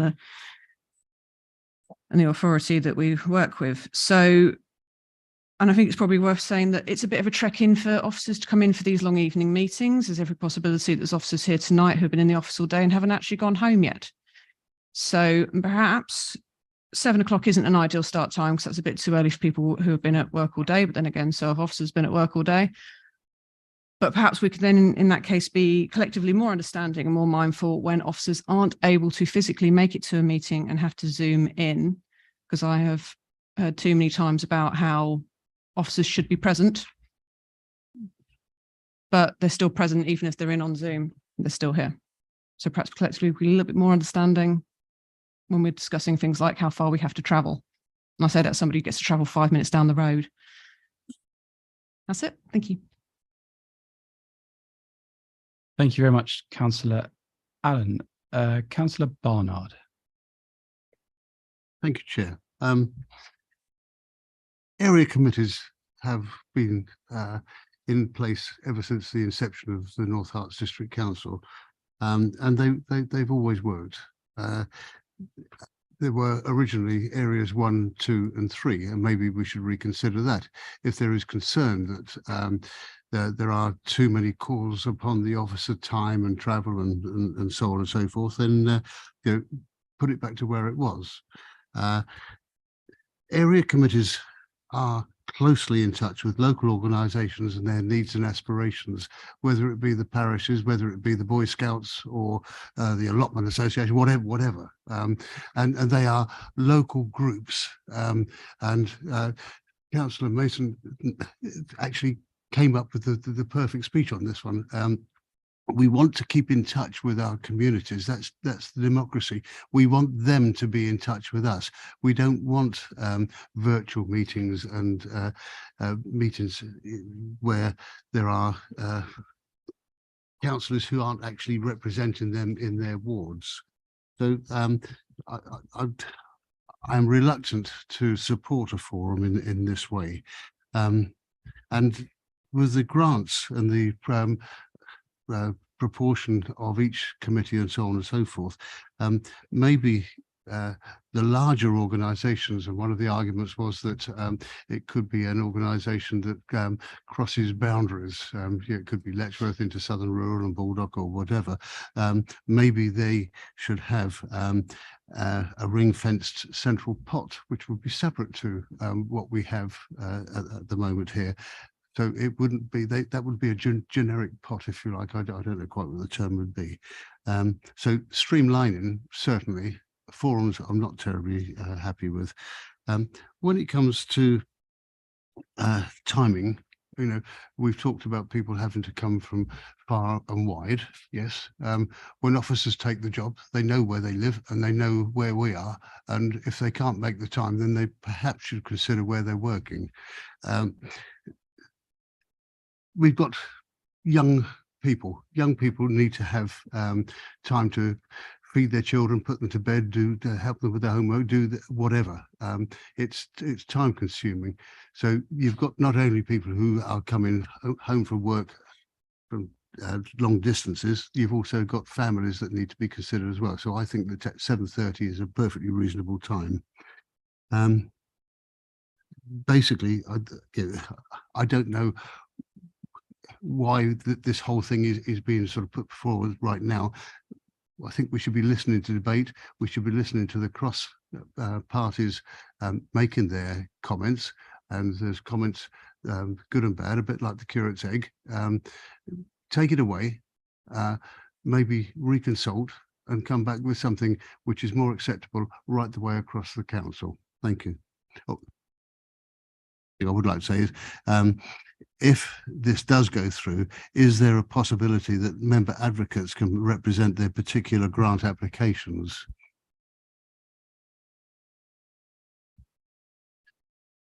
Thank you, Councillor Barnard. I think that final question would need to be a matter for the executive in terms of exactly how that is set up, depending on the outcome of each of the recommendations from tonight. So a point that can be raised after this has been accepted or rejected. Councillor Nash. That's better. Yeah, I agree. Thank you, Chair. I would be really concerned if the area committees work perfectly well. Why change things for change's sake? I'd be very concerned that if we moved away from that the villages would miss out. And I think certainly in terms of Section 108's monies in the past, we've had developments in Nebworth and the money's gone to John Barker Place in Hitchin. And I, you know, the residents need, that money needs to be protected for the residents in those areas, and I really am concerned that the villages would miss out. I agree, you know, 7:30 I think is a reasonable time. I do a lot of us work, and it would bar a lot of us that are working to be able to become councillors. And I think perhaps we need to be a bit more mindful and, you know, think about what we're saying when we're debating, and be succinct and think about the timings of our meeting, you know, in the finish time of the meetings. A lot of evening meetings have a finish time, and we need to perhaps work to an earlier finish time and be cognizant of that. And I do think we should be looking at our other panels, such as transport, for example, which is a a highly contentious issue. When you look at Nebworth and you see the LC Whip's proposals, I think it's important that we maintain those, and we do try and see how can we increase engagement for the benefit of the residents of North Herts. Thank you. Thank you, Councillor Nash. Councillor Brown, did you reserve your right to speak? You did. Then you may speak. Thank you, Chair. So in sort of coming towards the close of this debate, I'd like to remind councillors, members of the reason behind this report and the reason for the amendments. So we have a resourcing and a staff capacity issue. We have a problem in recruiting and retaining staff. We have dwindling budgets. However, we also value highly public engagement, and our council value is to put people first. And those people, as I'm constantly reminded by our leader, includes our staff, our residents, and our councillors. It's all of us. It's not any one group. And so these amendments are an attempt to balance those things so that we retain, so that we use our resources, our staffing, our budgets to support our values and to prioritise those. So there are lots of nice to haves that we can't always have, but we need to prioritise the things that we think are most important. So coming to the individual recommendations, I support 2.1. I think for a number of reasons, moving away from a formal area committee to an area forum has many benefits.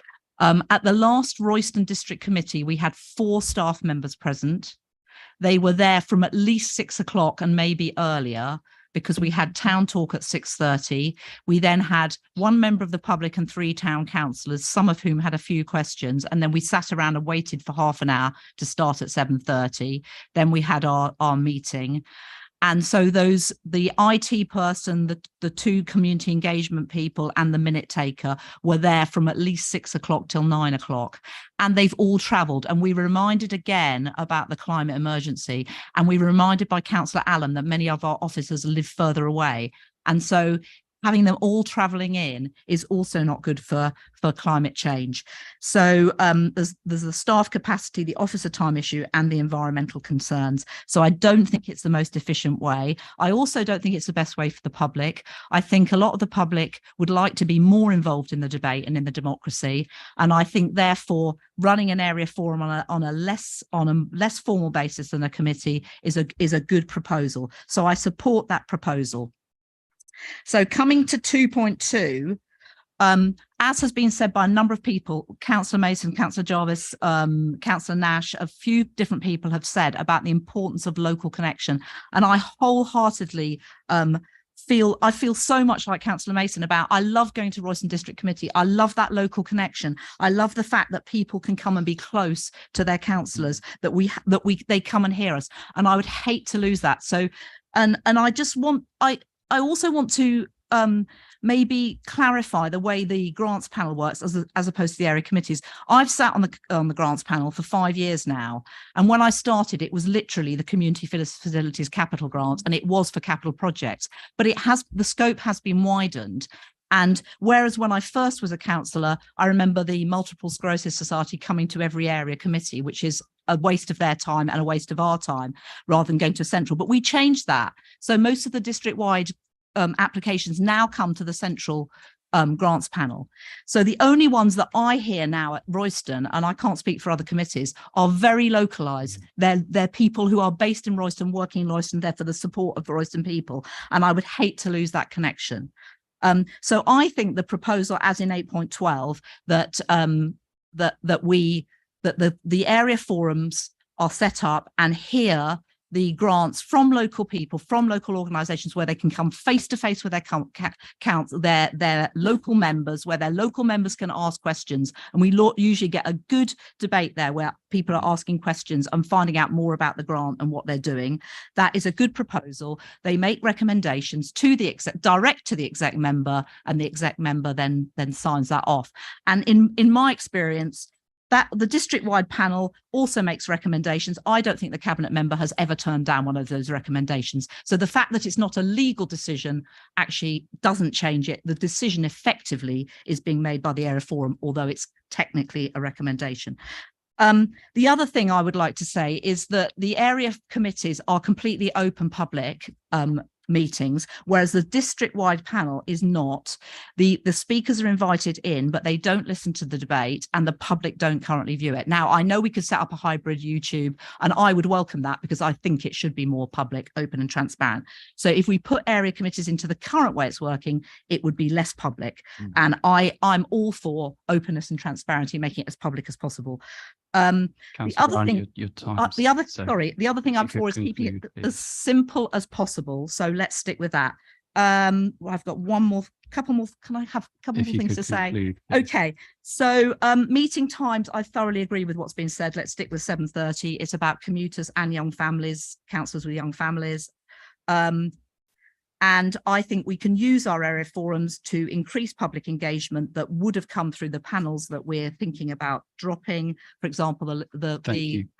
LC Witt came to the area. Thank first. you. This is a good compromise for staff. Councillor Brown, thank you very much. That's enough. Councillor Dennis Harvey, is there anything you would like to say to summarise? No, I've been advised by one of my colleagues to speak carefully, and I'm sure colleagues, after a very rigorous debate on the first substantive item of business of a meeting that started at 7:30 and we're now at gone 9:30 without having voted on this particular item, nobody really wants to hear me speak for very long, do you? Regardless of what happens, whether you sort of feel strongly about the central grants panel or the area forums, I appreciate that Councillor Munson's conversation is far more important than what I'm saying. Thank you, colleagues. Regardless of your views on the outputs of 2.2, if it is decided that we do move towards that central panel considering things, I think there has been some very good narrative and debate in this space this evening around the terms of reference that colleagues might like to see. And I think that that is a positive thing for us to capture and ensure is minuted. And certainly if that recommendation is supported by council this evening, we can take that forward. We can reference back to this meeting and ensure that those comments are captured when we're considering terms of reference for that centralised grants panel, because I think that councillors Mason, Plater, Davies, perhaps also Councillor Munter as well, made very valid points in that area. I think I've made a sarcastic comment about meeting start times. Everybody needs to do what's right for them. Please bear in mind that this isn't just about councillors. I know we love spending loads of time debating ourselves, and this evening really is all about councillors, isn't it, tonight? But we do also need to think about what is right for the people that we work with and that work for us and that we engage with. So bear that in mind as well, colleagues, when you're thinking about these recommendations. I said at the beginning that there are probably more effective ways to do the business of some of the cabinet panels moving forwards. And that business is going to be for the new executive, the new leadership, and members to think about after the elections in May, working together with our very capable and able and supportive officer colleagues. So I close simply by saying that there is no right or wrong answer to the vote this evening. It is a matter of your own personal conscience. I think we've had a robust debate, and I think all of those points have been captured, and no matter the outcome, the relevant considerations will be taken into account as we move forward with the outcome of this tonight. So could we please move to the vote, Chair, if everyone's happy? Thank you very much, Councillor Dennis Harvey. Can I just remind colleagues that the pronunciation of names is very important. We are going to take each of the recommendations individually as requested. So we will move to the vote on recommendation 2.1, please.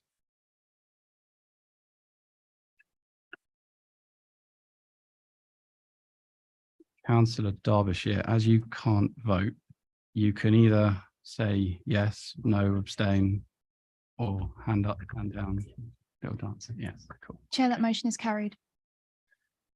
Thank you very much. As 2.1 has been carried, we will vote on 2.2. So if we move to the vote on 2.2, please.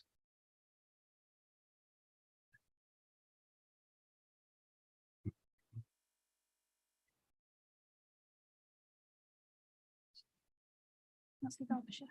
No. Chair, that motion is lost. Thank you. Recommendation 2.3, if we can go to the vote, please.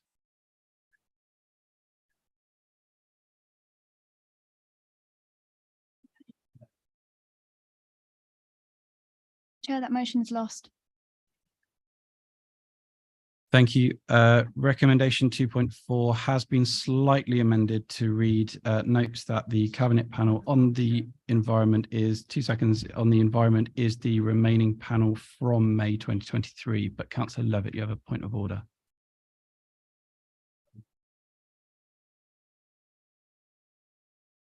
If we could turn Councillor Levitt. On that last vote, my reading was that the motion that we did not approve a start time. Yeah, it's lost. Yeah, so the Is that motion correct? was Yeah. was lost, so therefore continues at Okay, 7:30. thank you. So as slightly amended, recommendation 2.4, if we could go to the vote, please.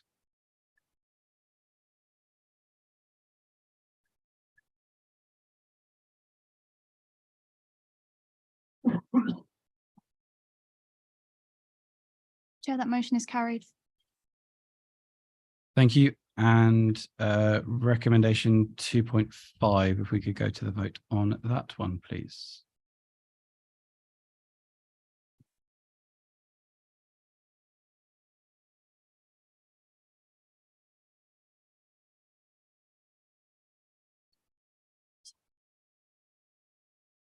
Let me just rerun that vote again, please. Just to confirm. We'll redo vote 2.5. So recommendation 2.5, the vote on that, please. Vice Chair vote yes. It's fine, he's not here.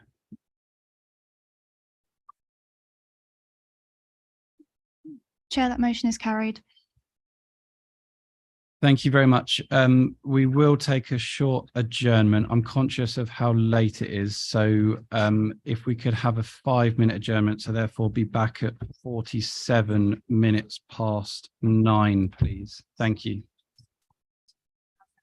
We've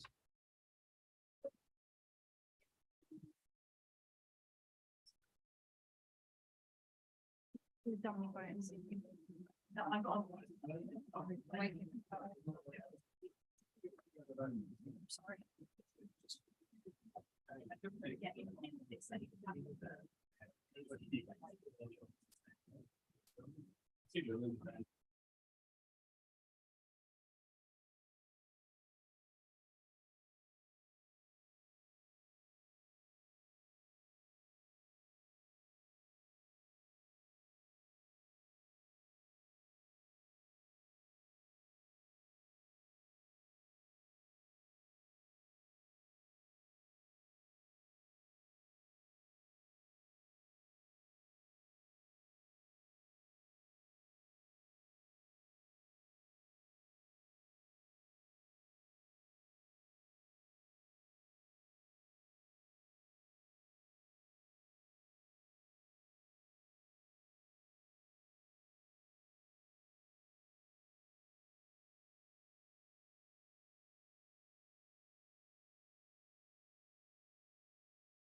Can I ask that everybody starts returning to their seats, please, and grabs anybody outside? I'd like to continue with the meeting.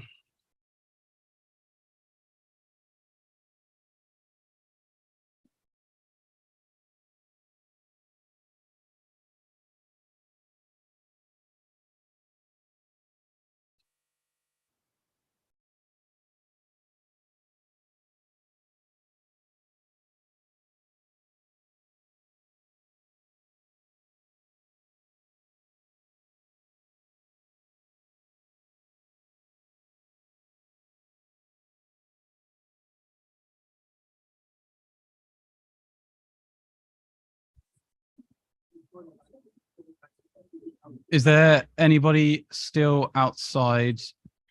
Look to your left and look to your right. Is there anybody missing? Amy, Alan. Amy. Carol, Lisa, Who was next to Lisa, who was next to David?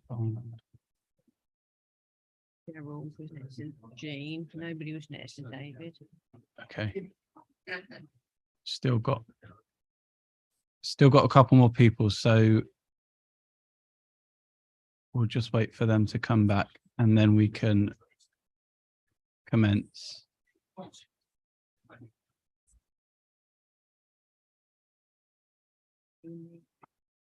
Yeah.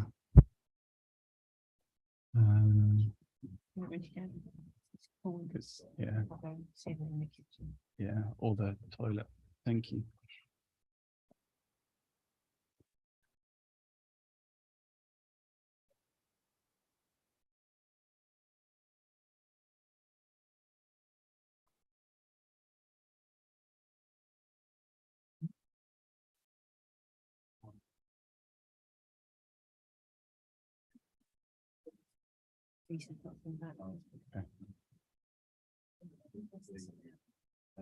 Okay, if you could take your seats, I'm going to start the live stream, please, when we're ready.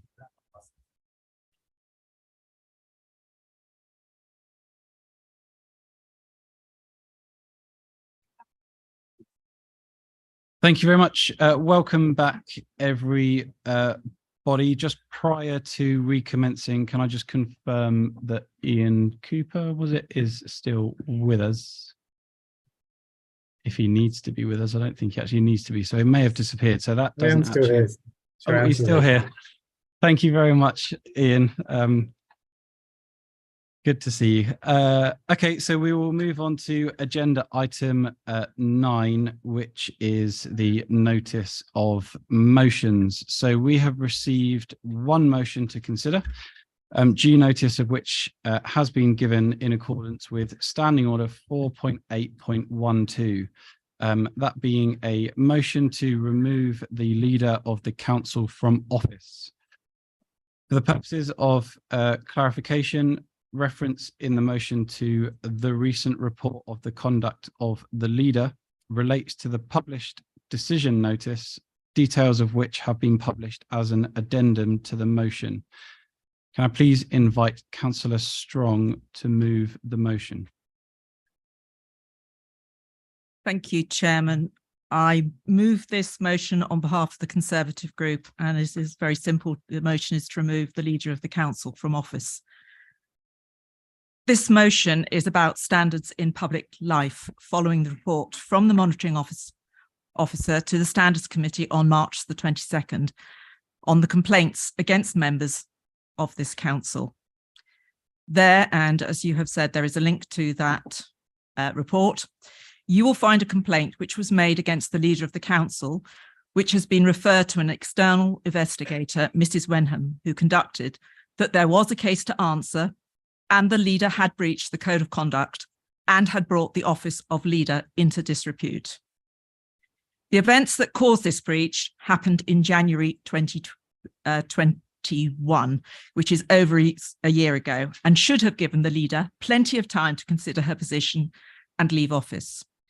Having failed to do so, the Conservative Group feel this motion is needed to restore the faith in standards of public office that members of this council and the electorate that we are here to serve in North Hertfordshire expect. I am reminded of the leader's promise, which she has published on her website under the heading Standards in Public Life.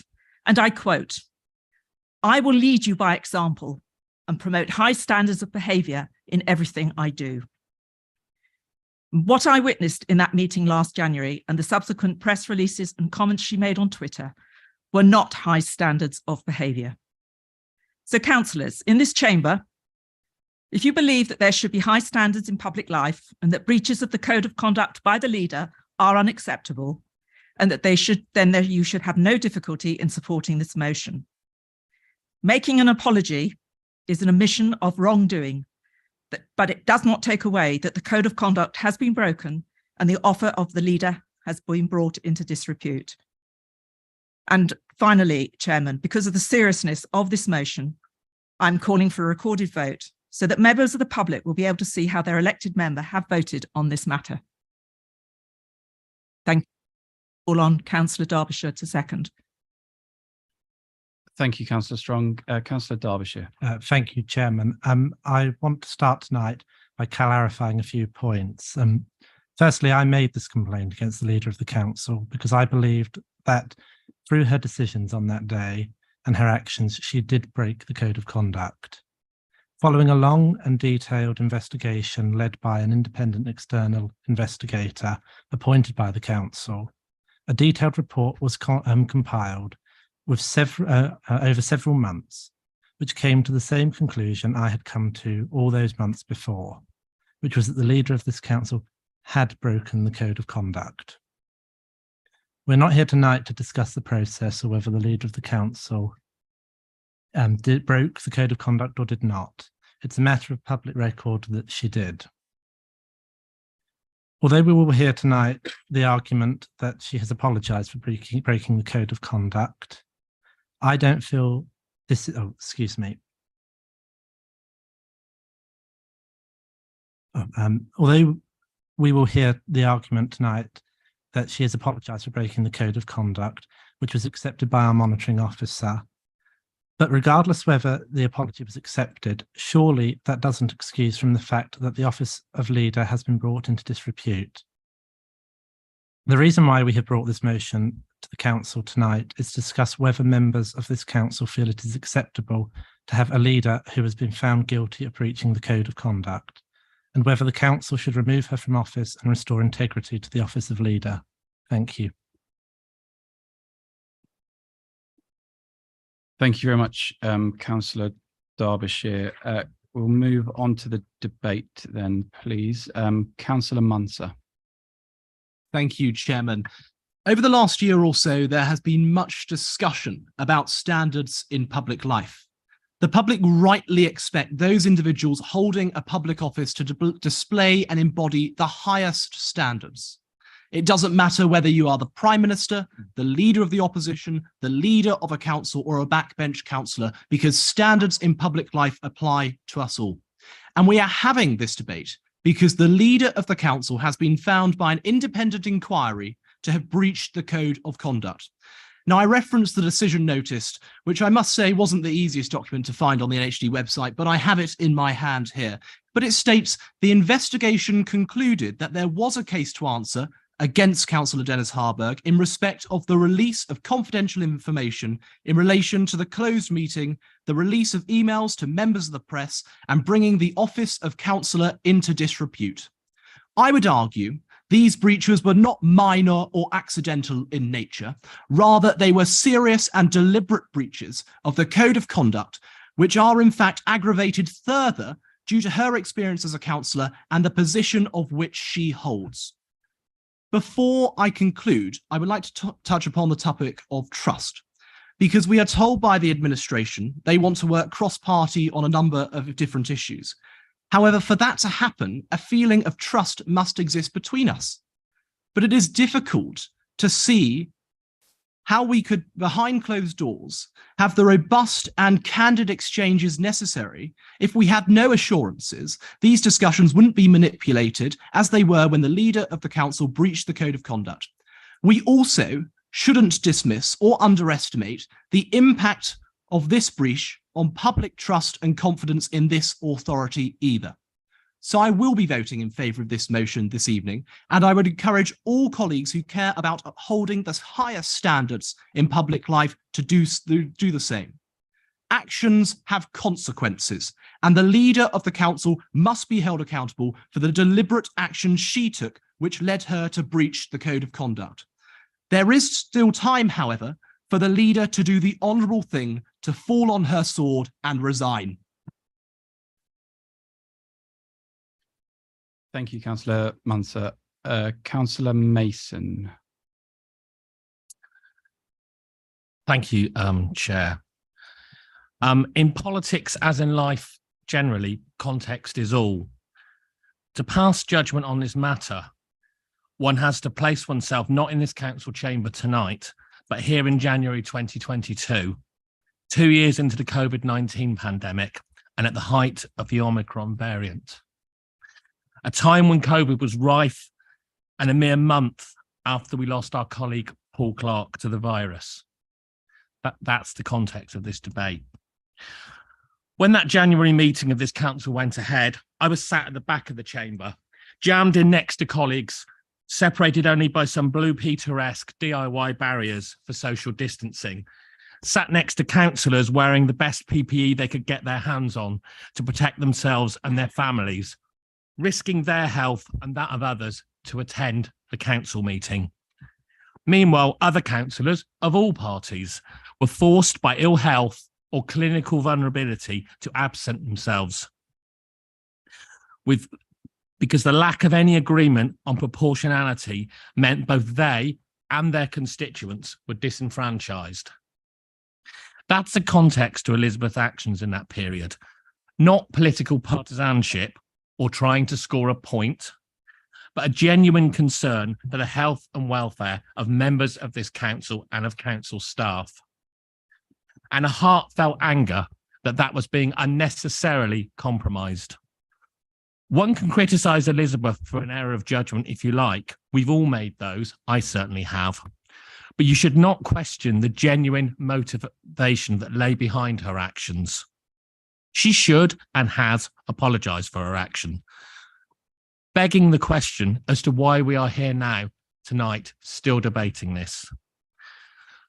I cannot believe that any member of this council would deliberately choose to seek to use the tragic events of the pandemic to gain political advantage. So I have to accept at face value the motivation for this motion, and that guidance was broken and unhappiness caused by that, and an apology deemed appropriate and given. Elizabeth stands accused of being angry at what she saw as a genuine threat to the health and welfare of councillors and officers from COVID, so she acted. She acted not duplicitously, but openly and honestly. Not a leak or a confidential briefing, but a written article arguing her case.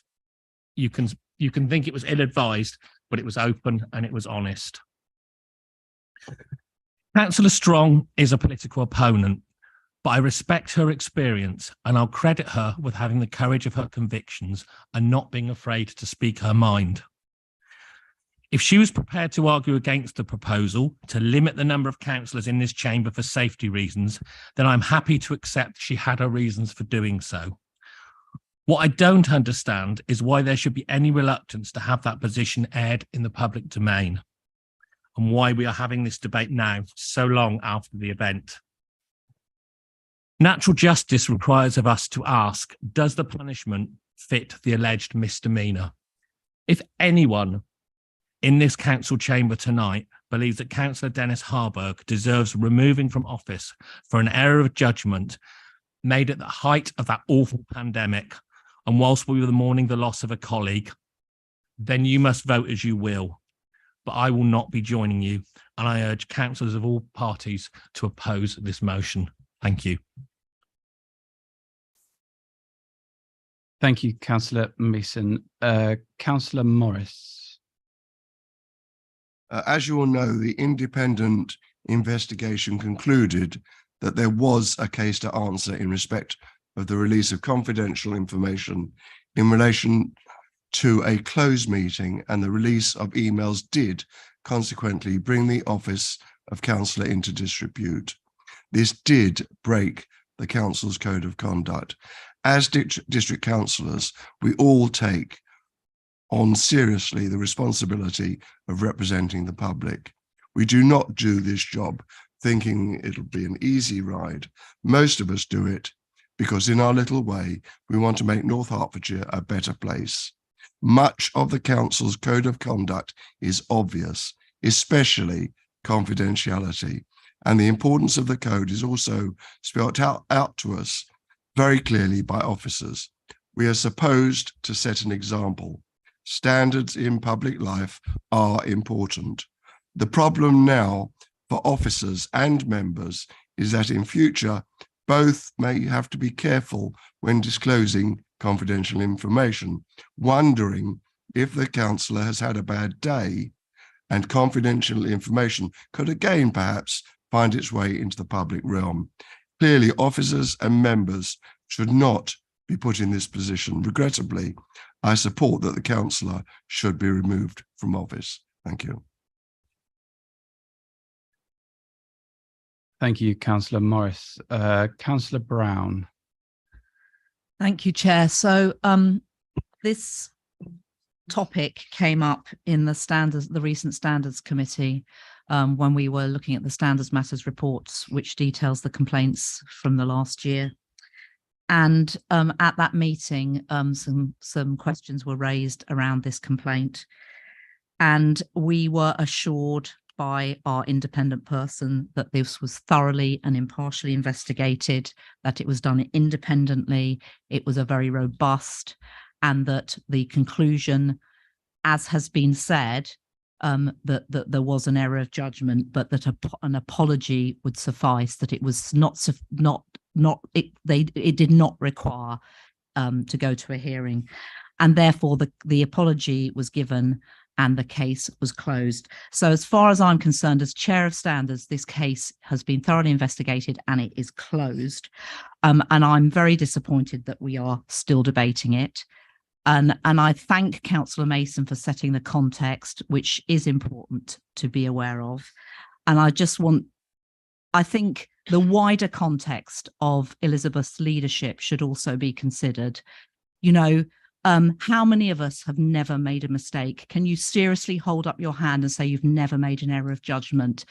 If you've never made an error of judgment, then support this motion. But if you've ever made an error of judgment amidst the myriad of decisions and statements and communications that a leader of a council has to put out, if this is the only error that has been found, then I think in the years that Elizabeth has been the leader, she's done very well, because I'm sure I would not have been able to do the same. So I urge you to vote against this motion unless you feel that you personally have never made an error of judgment in any leadership position. Thank you. Thank you, Councillor Brown. Just a reminder, as Councillor Derbyshire alluded to earlier, we are not here to debate the process and the procedure that was handled during the case itself, but the motion as put. Councillor Plater. Thank you, Chair. Today we find ourselves with a motion put forward by the Leader of the Opposition, and it's a motion that I believe needs some proper scrutiny. After all, trying to force out a sitting council leader is an incredibly serious topic. But after listening to members of the opposition ask questions at this meeting about wasting council time and resources, I must say, colleagues, I don't think I've ever seen a bigger waste of council time and resource than this motion. So I think it's important, like Councillors Mason and Brown alluded to, that we review the context to this motion.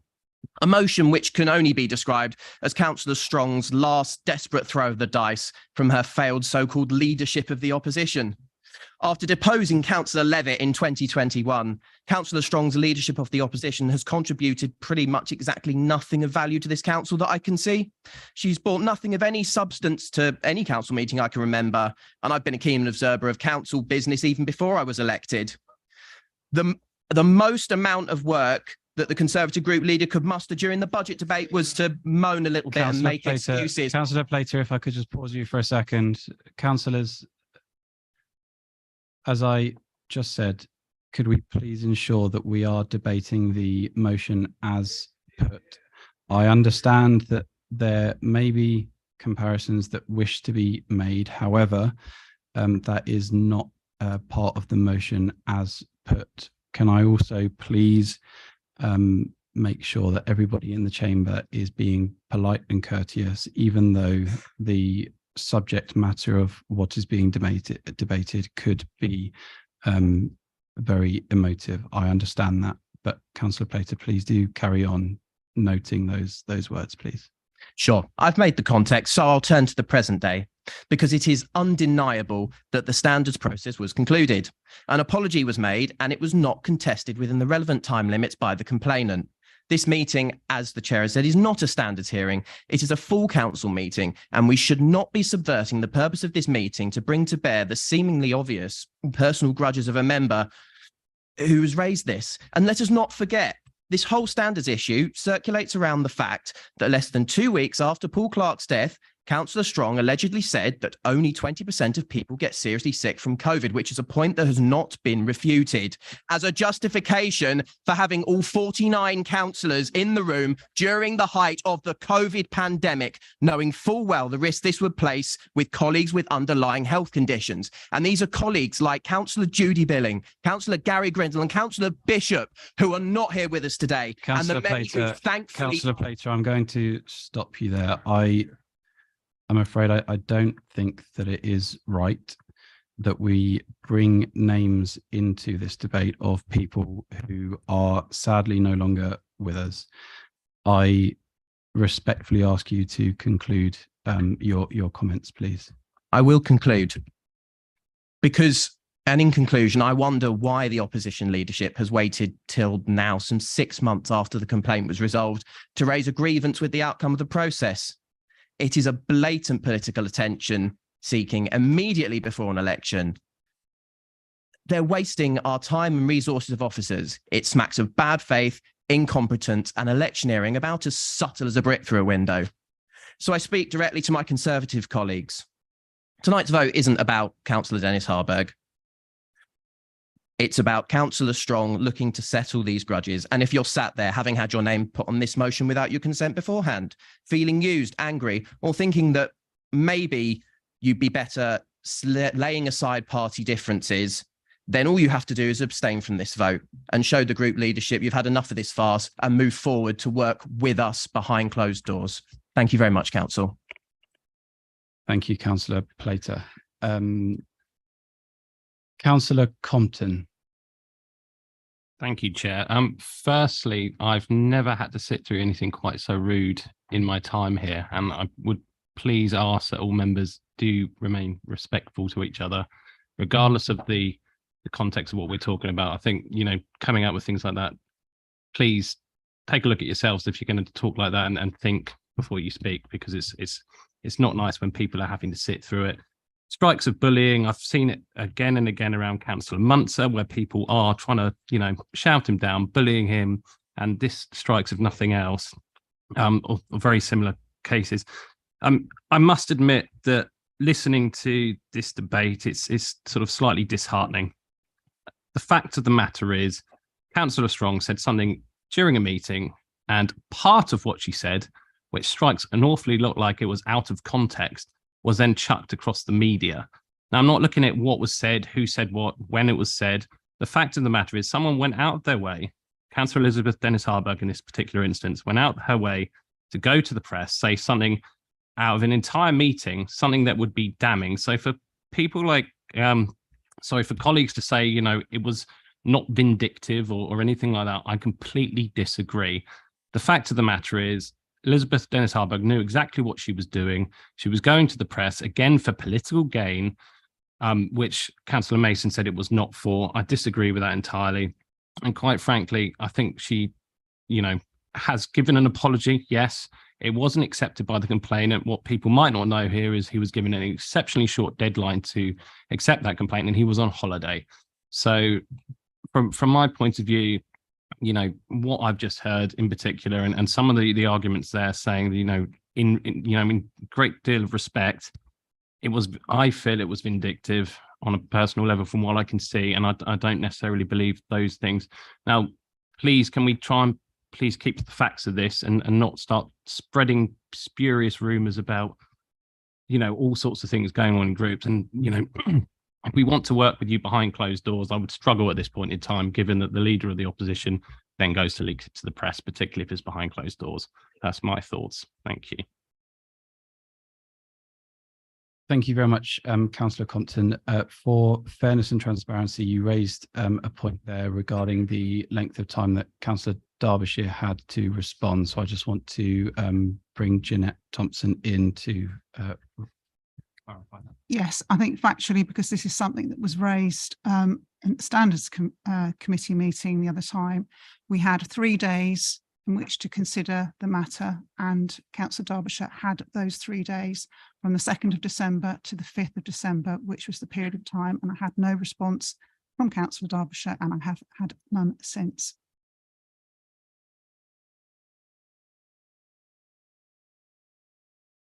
Thank you, Jeanette. Councillor Hoskins. Thank you, Chairman. I'm going to echo Tony Hunter in invoking the spirit of our late lamented Judy Billing. I wasn't going to speak, but and as this may well be my valedictory, who knows? And it's sad on this occasion that I'm having to speak in a debate such as this. I spent 22 years of my life of work bringing people together for the good of the community, and I sincerely believe that they used to say the man on the Clapham omnibus, but the man or woman in the bus queue or in the coffee shop is not interested in political posturing by any of us, quite frankly.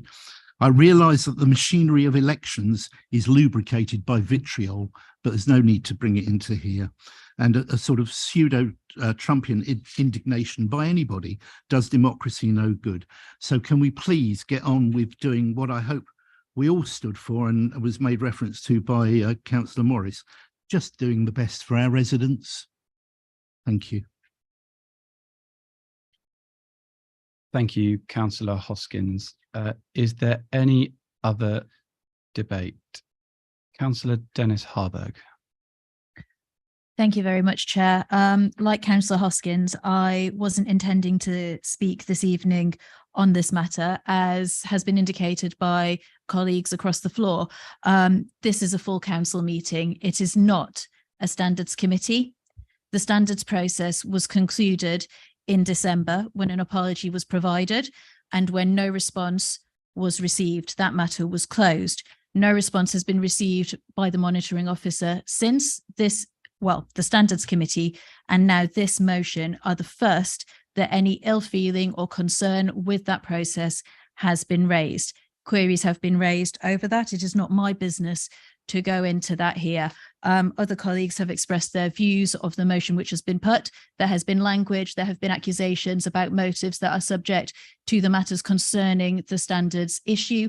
I shall not go into those. I think that the apology sets out my position adequately, and I think that the press reports from the time of the incidents also make matters clear.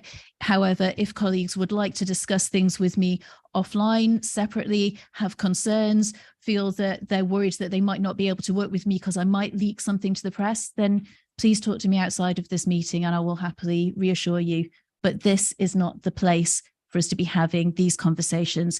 This is a full council meeting and we are supposed to be here doing the business of our communities, not throwing mud at each other, regardless of which party and which side of this chamber you sit on. Thank you. Thank you, Councillor Dennis Harburg. Councillor Davies. Thank you, Chair. I think that under the hood of complaints, standards and apologies, the crux of this matter is that councillors and indeed all politicians need to be able to trust each other. As for how this particular vote goes, well, that would be an ecumenical matter, but politicians are accustomed to discussions in public, to debate, to grandstanding and making our point. And I think that after the dust has settled, we have to work together. I honestly think that the big wins don't happen across debating floors. The big wins happen when we work together, often in private, for the betterment of our constituents. And for that, we do need to be able to trust each other. And I hope that that trust can be restored.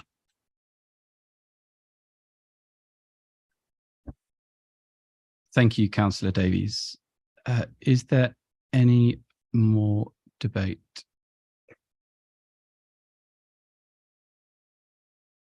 Councillor Strong, is there anything you would like to add or summarise? Thank you, Chairman. Yes, I would like to make a couple of comments, particularly having heard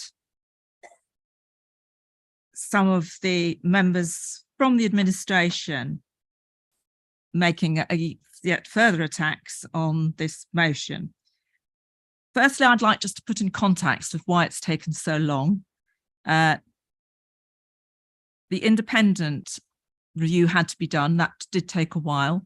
When the report was received, it sat around for a while because a hearing was going to be construed to hear the complaint and the findings.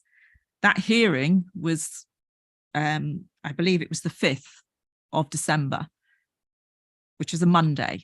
On the Friday before, that was when the apology was sent in. Councillor Derbyshire, sadly, although he was informed upon it, he was away for the weekend and he was given a deadline until 9 o'clock on the Monday morning to respond. So to put this in the context, it was over the weekend. He was away for the weekend. So he didn't get it. And he was told if he wanted to respond, he had till 9 o'clock Monday morning because they obviously needed to cancel the hearing. That was the decision of the leader of the council that she wanted to do rather than make an apology, which could have been made months before. So this did go to the standards, and it is, I think that is why it's the importance of going to the standards board, which was perhaps the first and only opportunity that members actually saw and heard what had happened and what had gone on. I've heard to say that this was an error of judgment. And I think when you go to a meeting, as I did, and at that meeting, and I said this at the standards board, I was verbally abused and I was bullied because the leader of the council wanted to have a quorum-only meeting. Why did she want a quorum-only meeting? Because that meant that she could get the business of the day done. And as it was, the council meeting after that, the vote she wanted didn't go through because of the opposition she had from this side of the chamber. But when you lose your what you want to happen, you don't show anger, you don't go to the press, you don't go and make Twitter messages which are offensive to the person that you are tweeting about, particularly when you say that you will lead by example and promote high standards of behaviour in everything I do. This was not high standards of behaviour. And the leader of the council, I have to say, to make an apology, which is in that the Appendix A, which was buried in the subcommittee of a meeting that had been, the meeting was postponed, it wasn't postponed, it was cancelled. If you're making apologies to people, that's not the way to do it. And I said that at Standards Board. And at the Standard Board's meeting, where Councillor Judy Billing would normally have chaired it, but it was chaired by the Vice Chair, Councillor Brown, Ruth Brown, who talked about high standards. Why we had the Standards Board. She talked about that we all should be complicit to the Nolan's principles. This is about standards in public life. We have a leader who has broken the code. Apology doesn't take away. She has broken the code. She has brought her office into disrepute.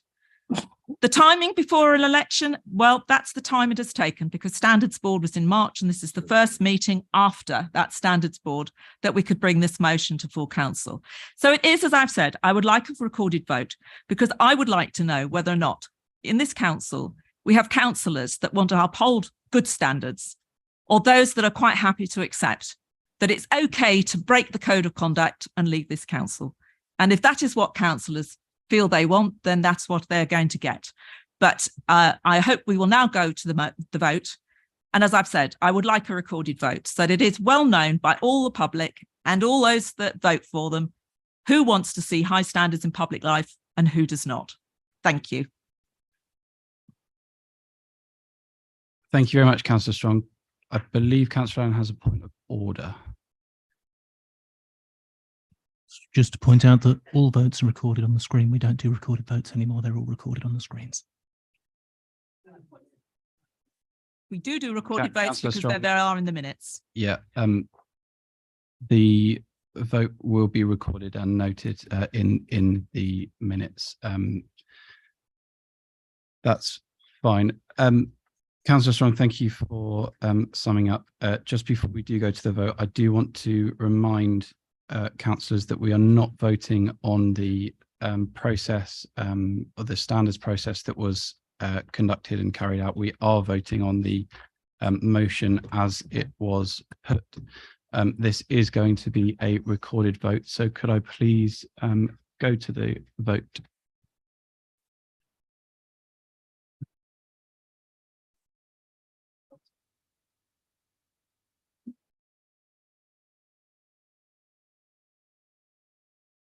Chair, that motion is lost.